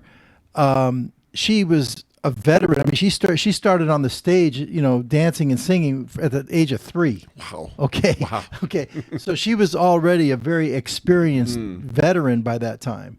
She had done a couple of movies before that. She had done Love Finds Andy Hardy. Wow. With Mickey Rooney. She Wow. had done Thoroughbreds Don't Cry. How old is Mickey? He's got to be in his 80s, 90s. You know, we should try to get a hold of him before it's too late. You know. You think we could? I don't know. I bet you we could. All right. Well, we're going to talk about it after the show. Okay. That's what I need you for. Okay. Okay. You're going to go I'm out the there. man. You're going to be the guy that's going to go out there and recruit all these guys that are, you know, before it's too late. It's a nice segment. Here's Mike with Before It's Too Late. There's a name before it's too late. You know, that's not bad, Mike. That's not bad, man. We'll see. But and she had also done what was it, Pigskin Parade too. So she had done, but this is the one that really brought her into, you know, the stream of public consciousness in America. Now, that's a star. Yeah. A lot of movies we see today, good actors, but there's no stars. I mean, if I can, you know, George Clooney. Okay, I like George Clooney. Yeah, I do. But he's the same guy in every movie. Arnold Schwarzenegger, same guy in every movie. Mm-hmm. And then you look at Glenn Close. Or Meryl Streep. Streep. Yeah. There's an actress, an actor. Mm-hmm. So, Judy Garland. She's a great actress, Artist. actually. Yeah. And they say her great acting skills is one of the things that helped her. You know, she would act Propel herself, yeah. in every song. But anyway, Sorry, Mike, it's been I digress. It's been great, having you here tonight, and we're gonna hang out. And we'll talk Please, a little bit more. And so it's been an honor and a pleasure, and I thank you. well, now we need another webcast called After Chillin', where we have a little webcam. That's right. We're just sitting there. But I want to thank everybody for supporting us tonight at ShopNBC. It was great, and supporting us here at Acorn TV. And as we wrap up the show tonight, just remember to never give up. I'm certainly not giving up. Always keep pursuing your goals and your dreams. Keep chasing those rainbows. Until next week, I'm Larry Megan. Peace, love, and all good things.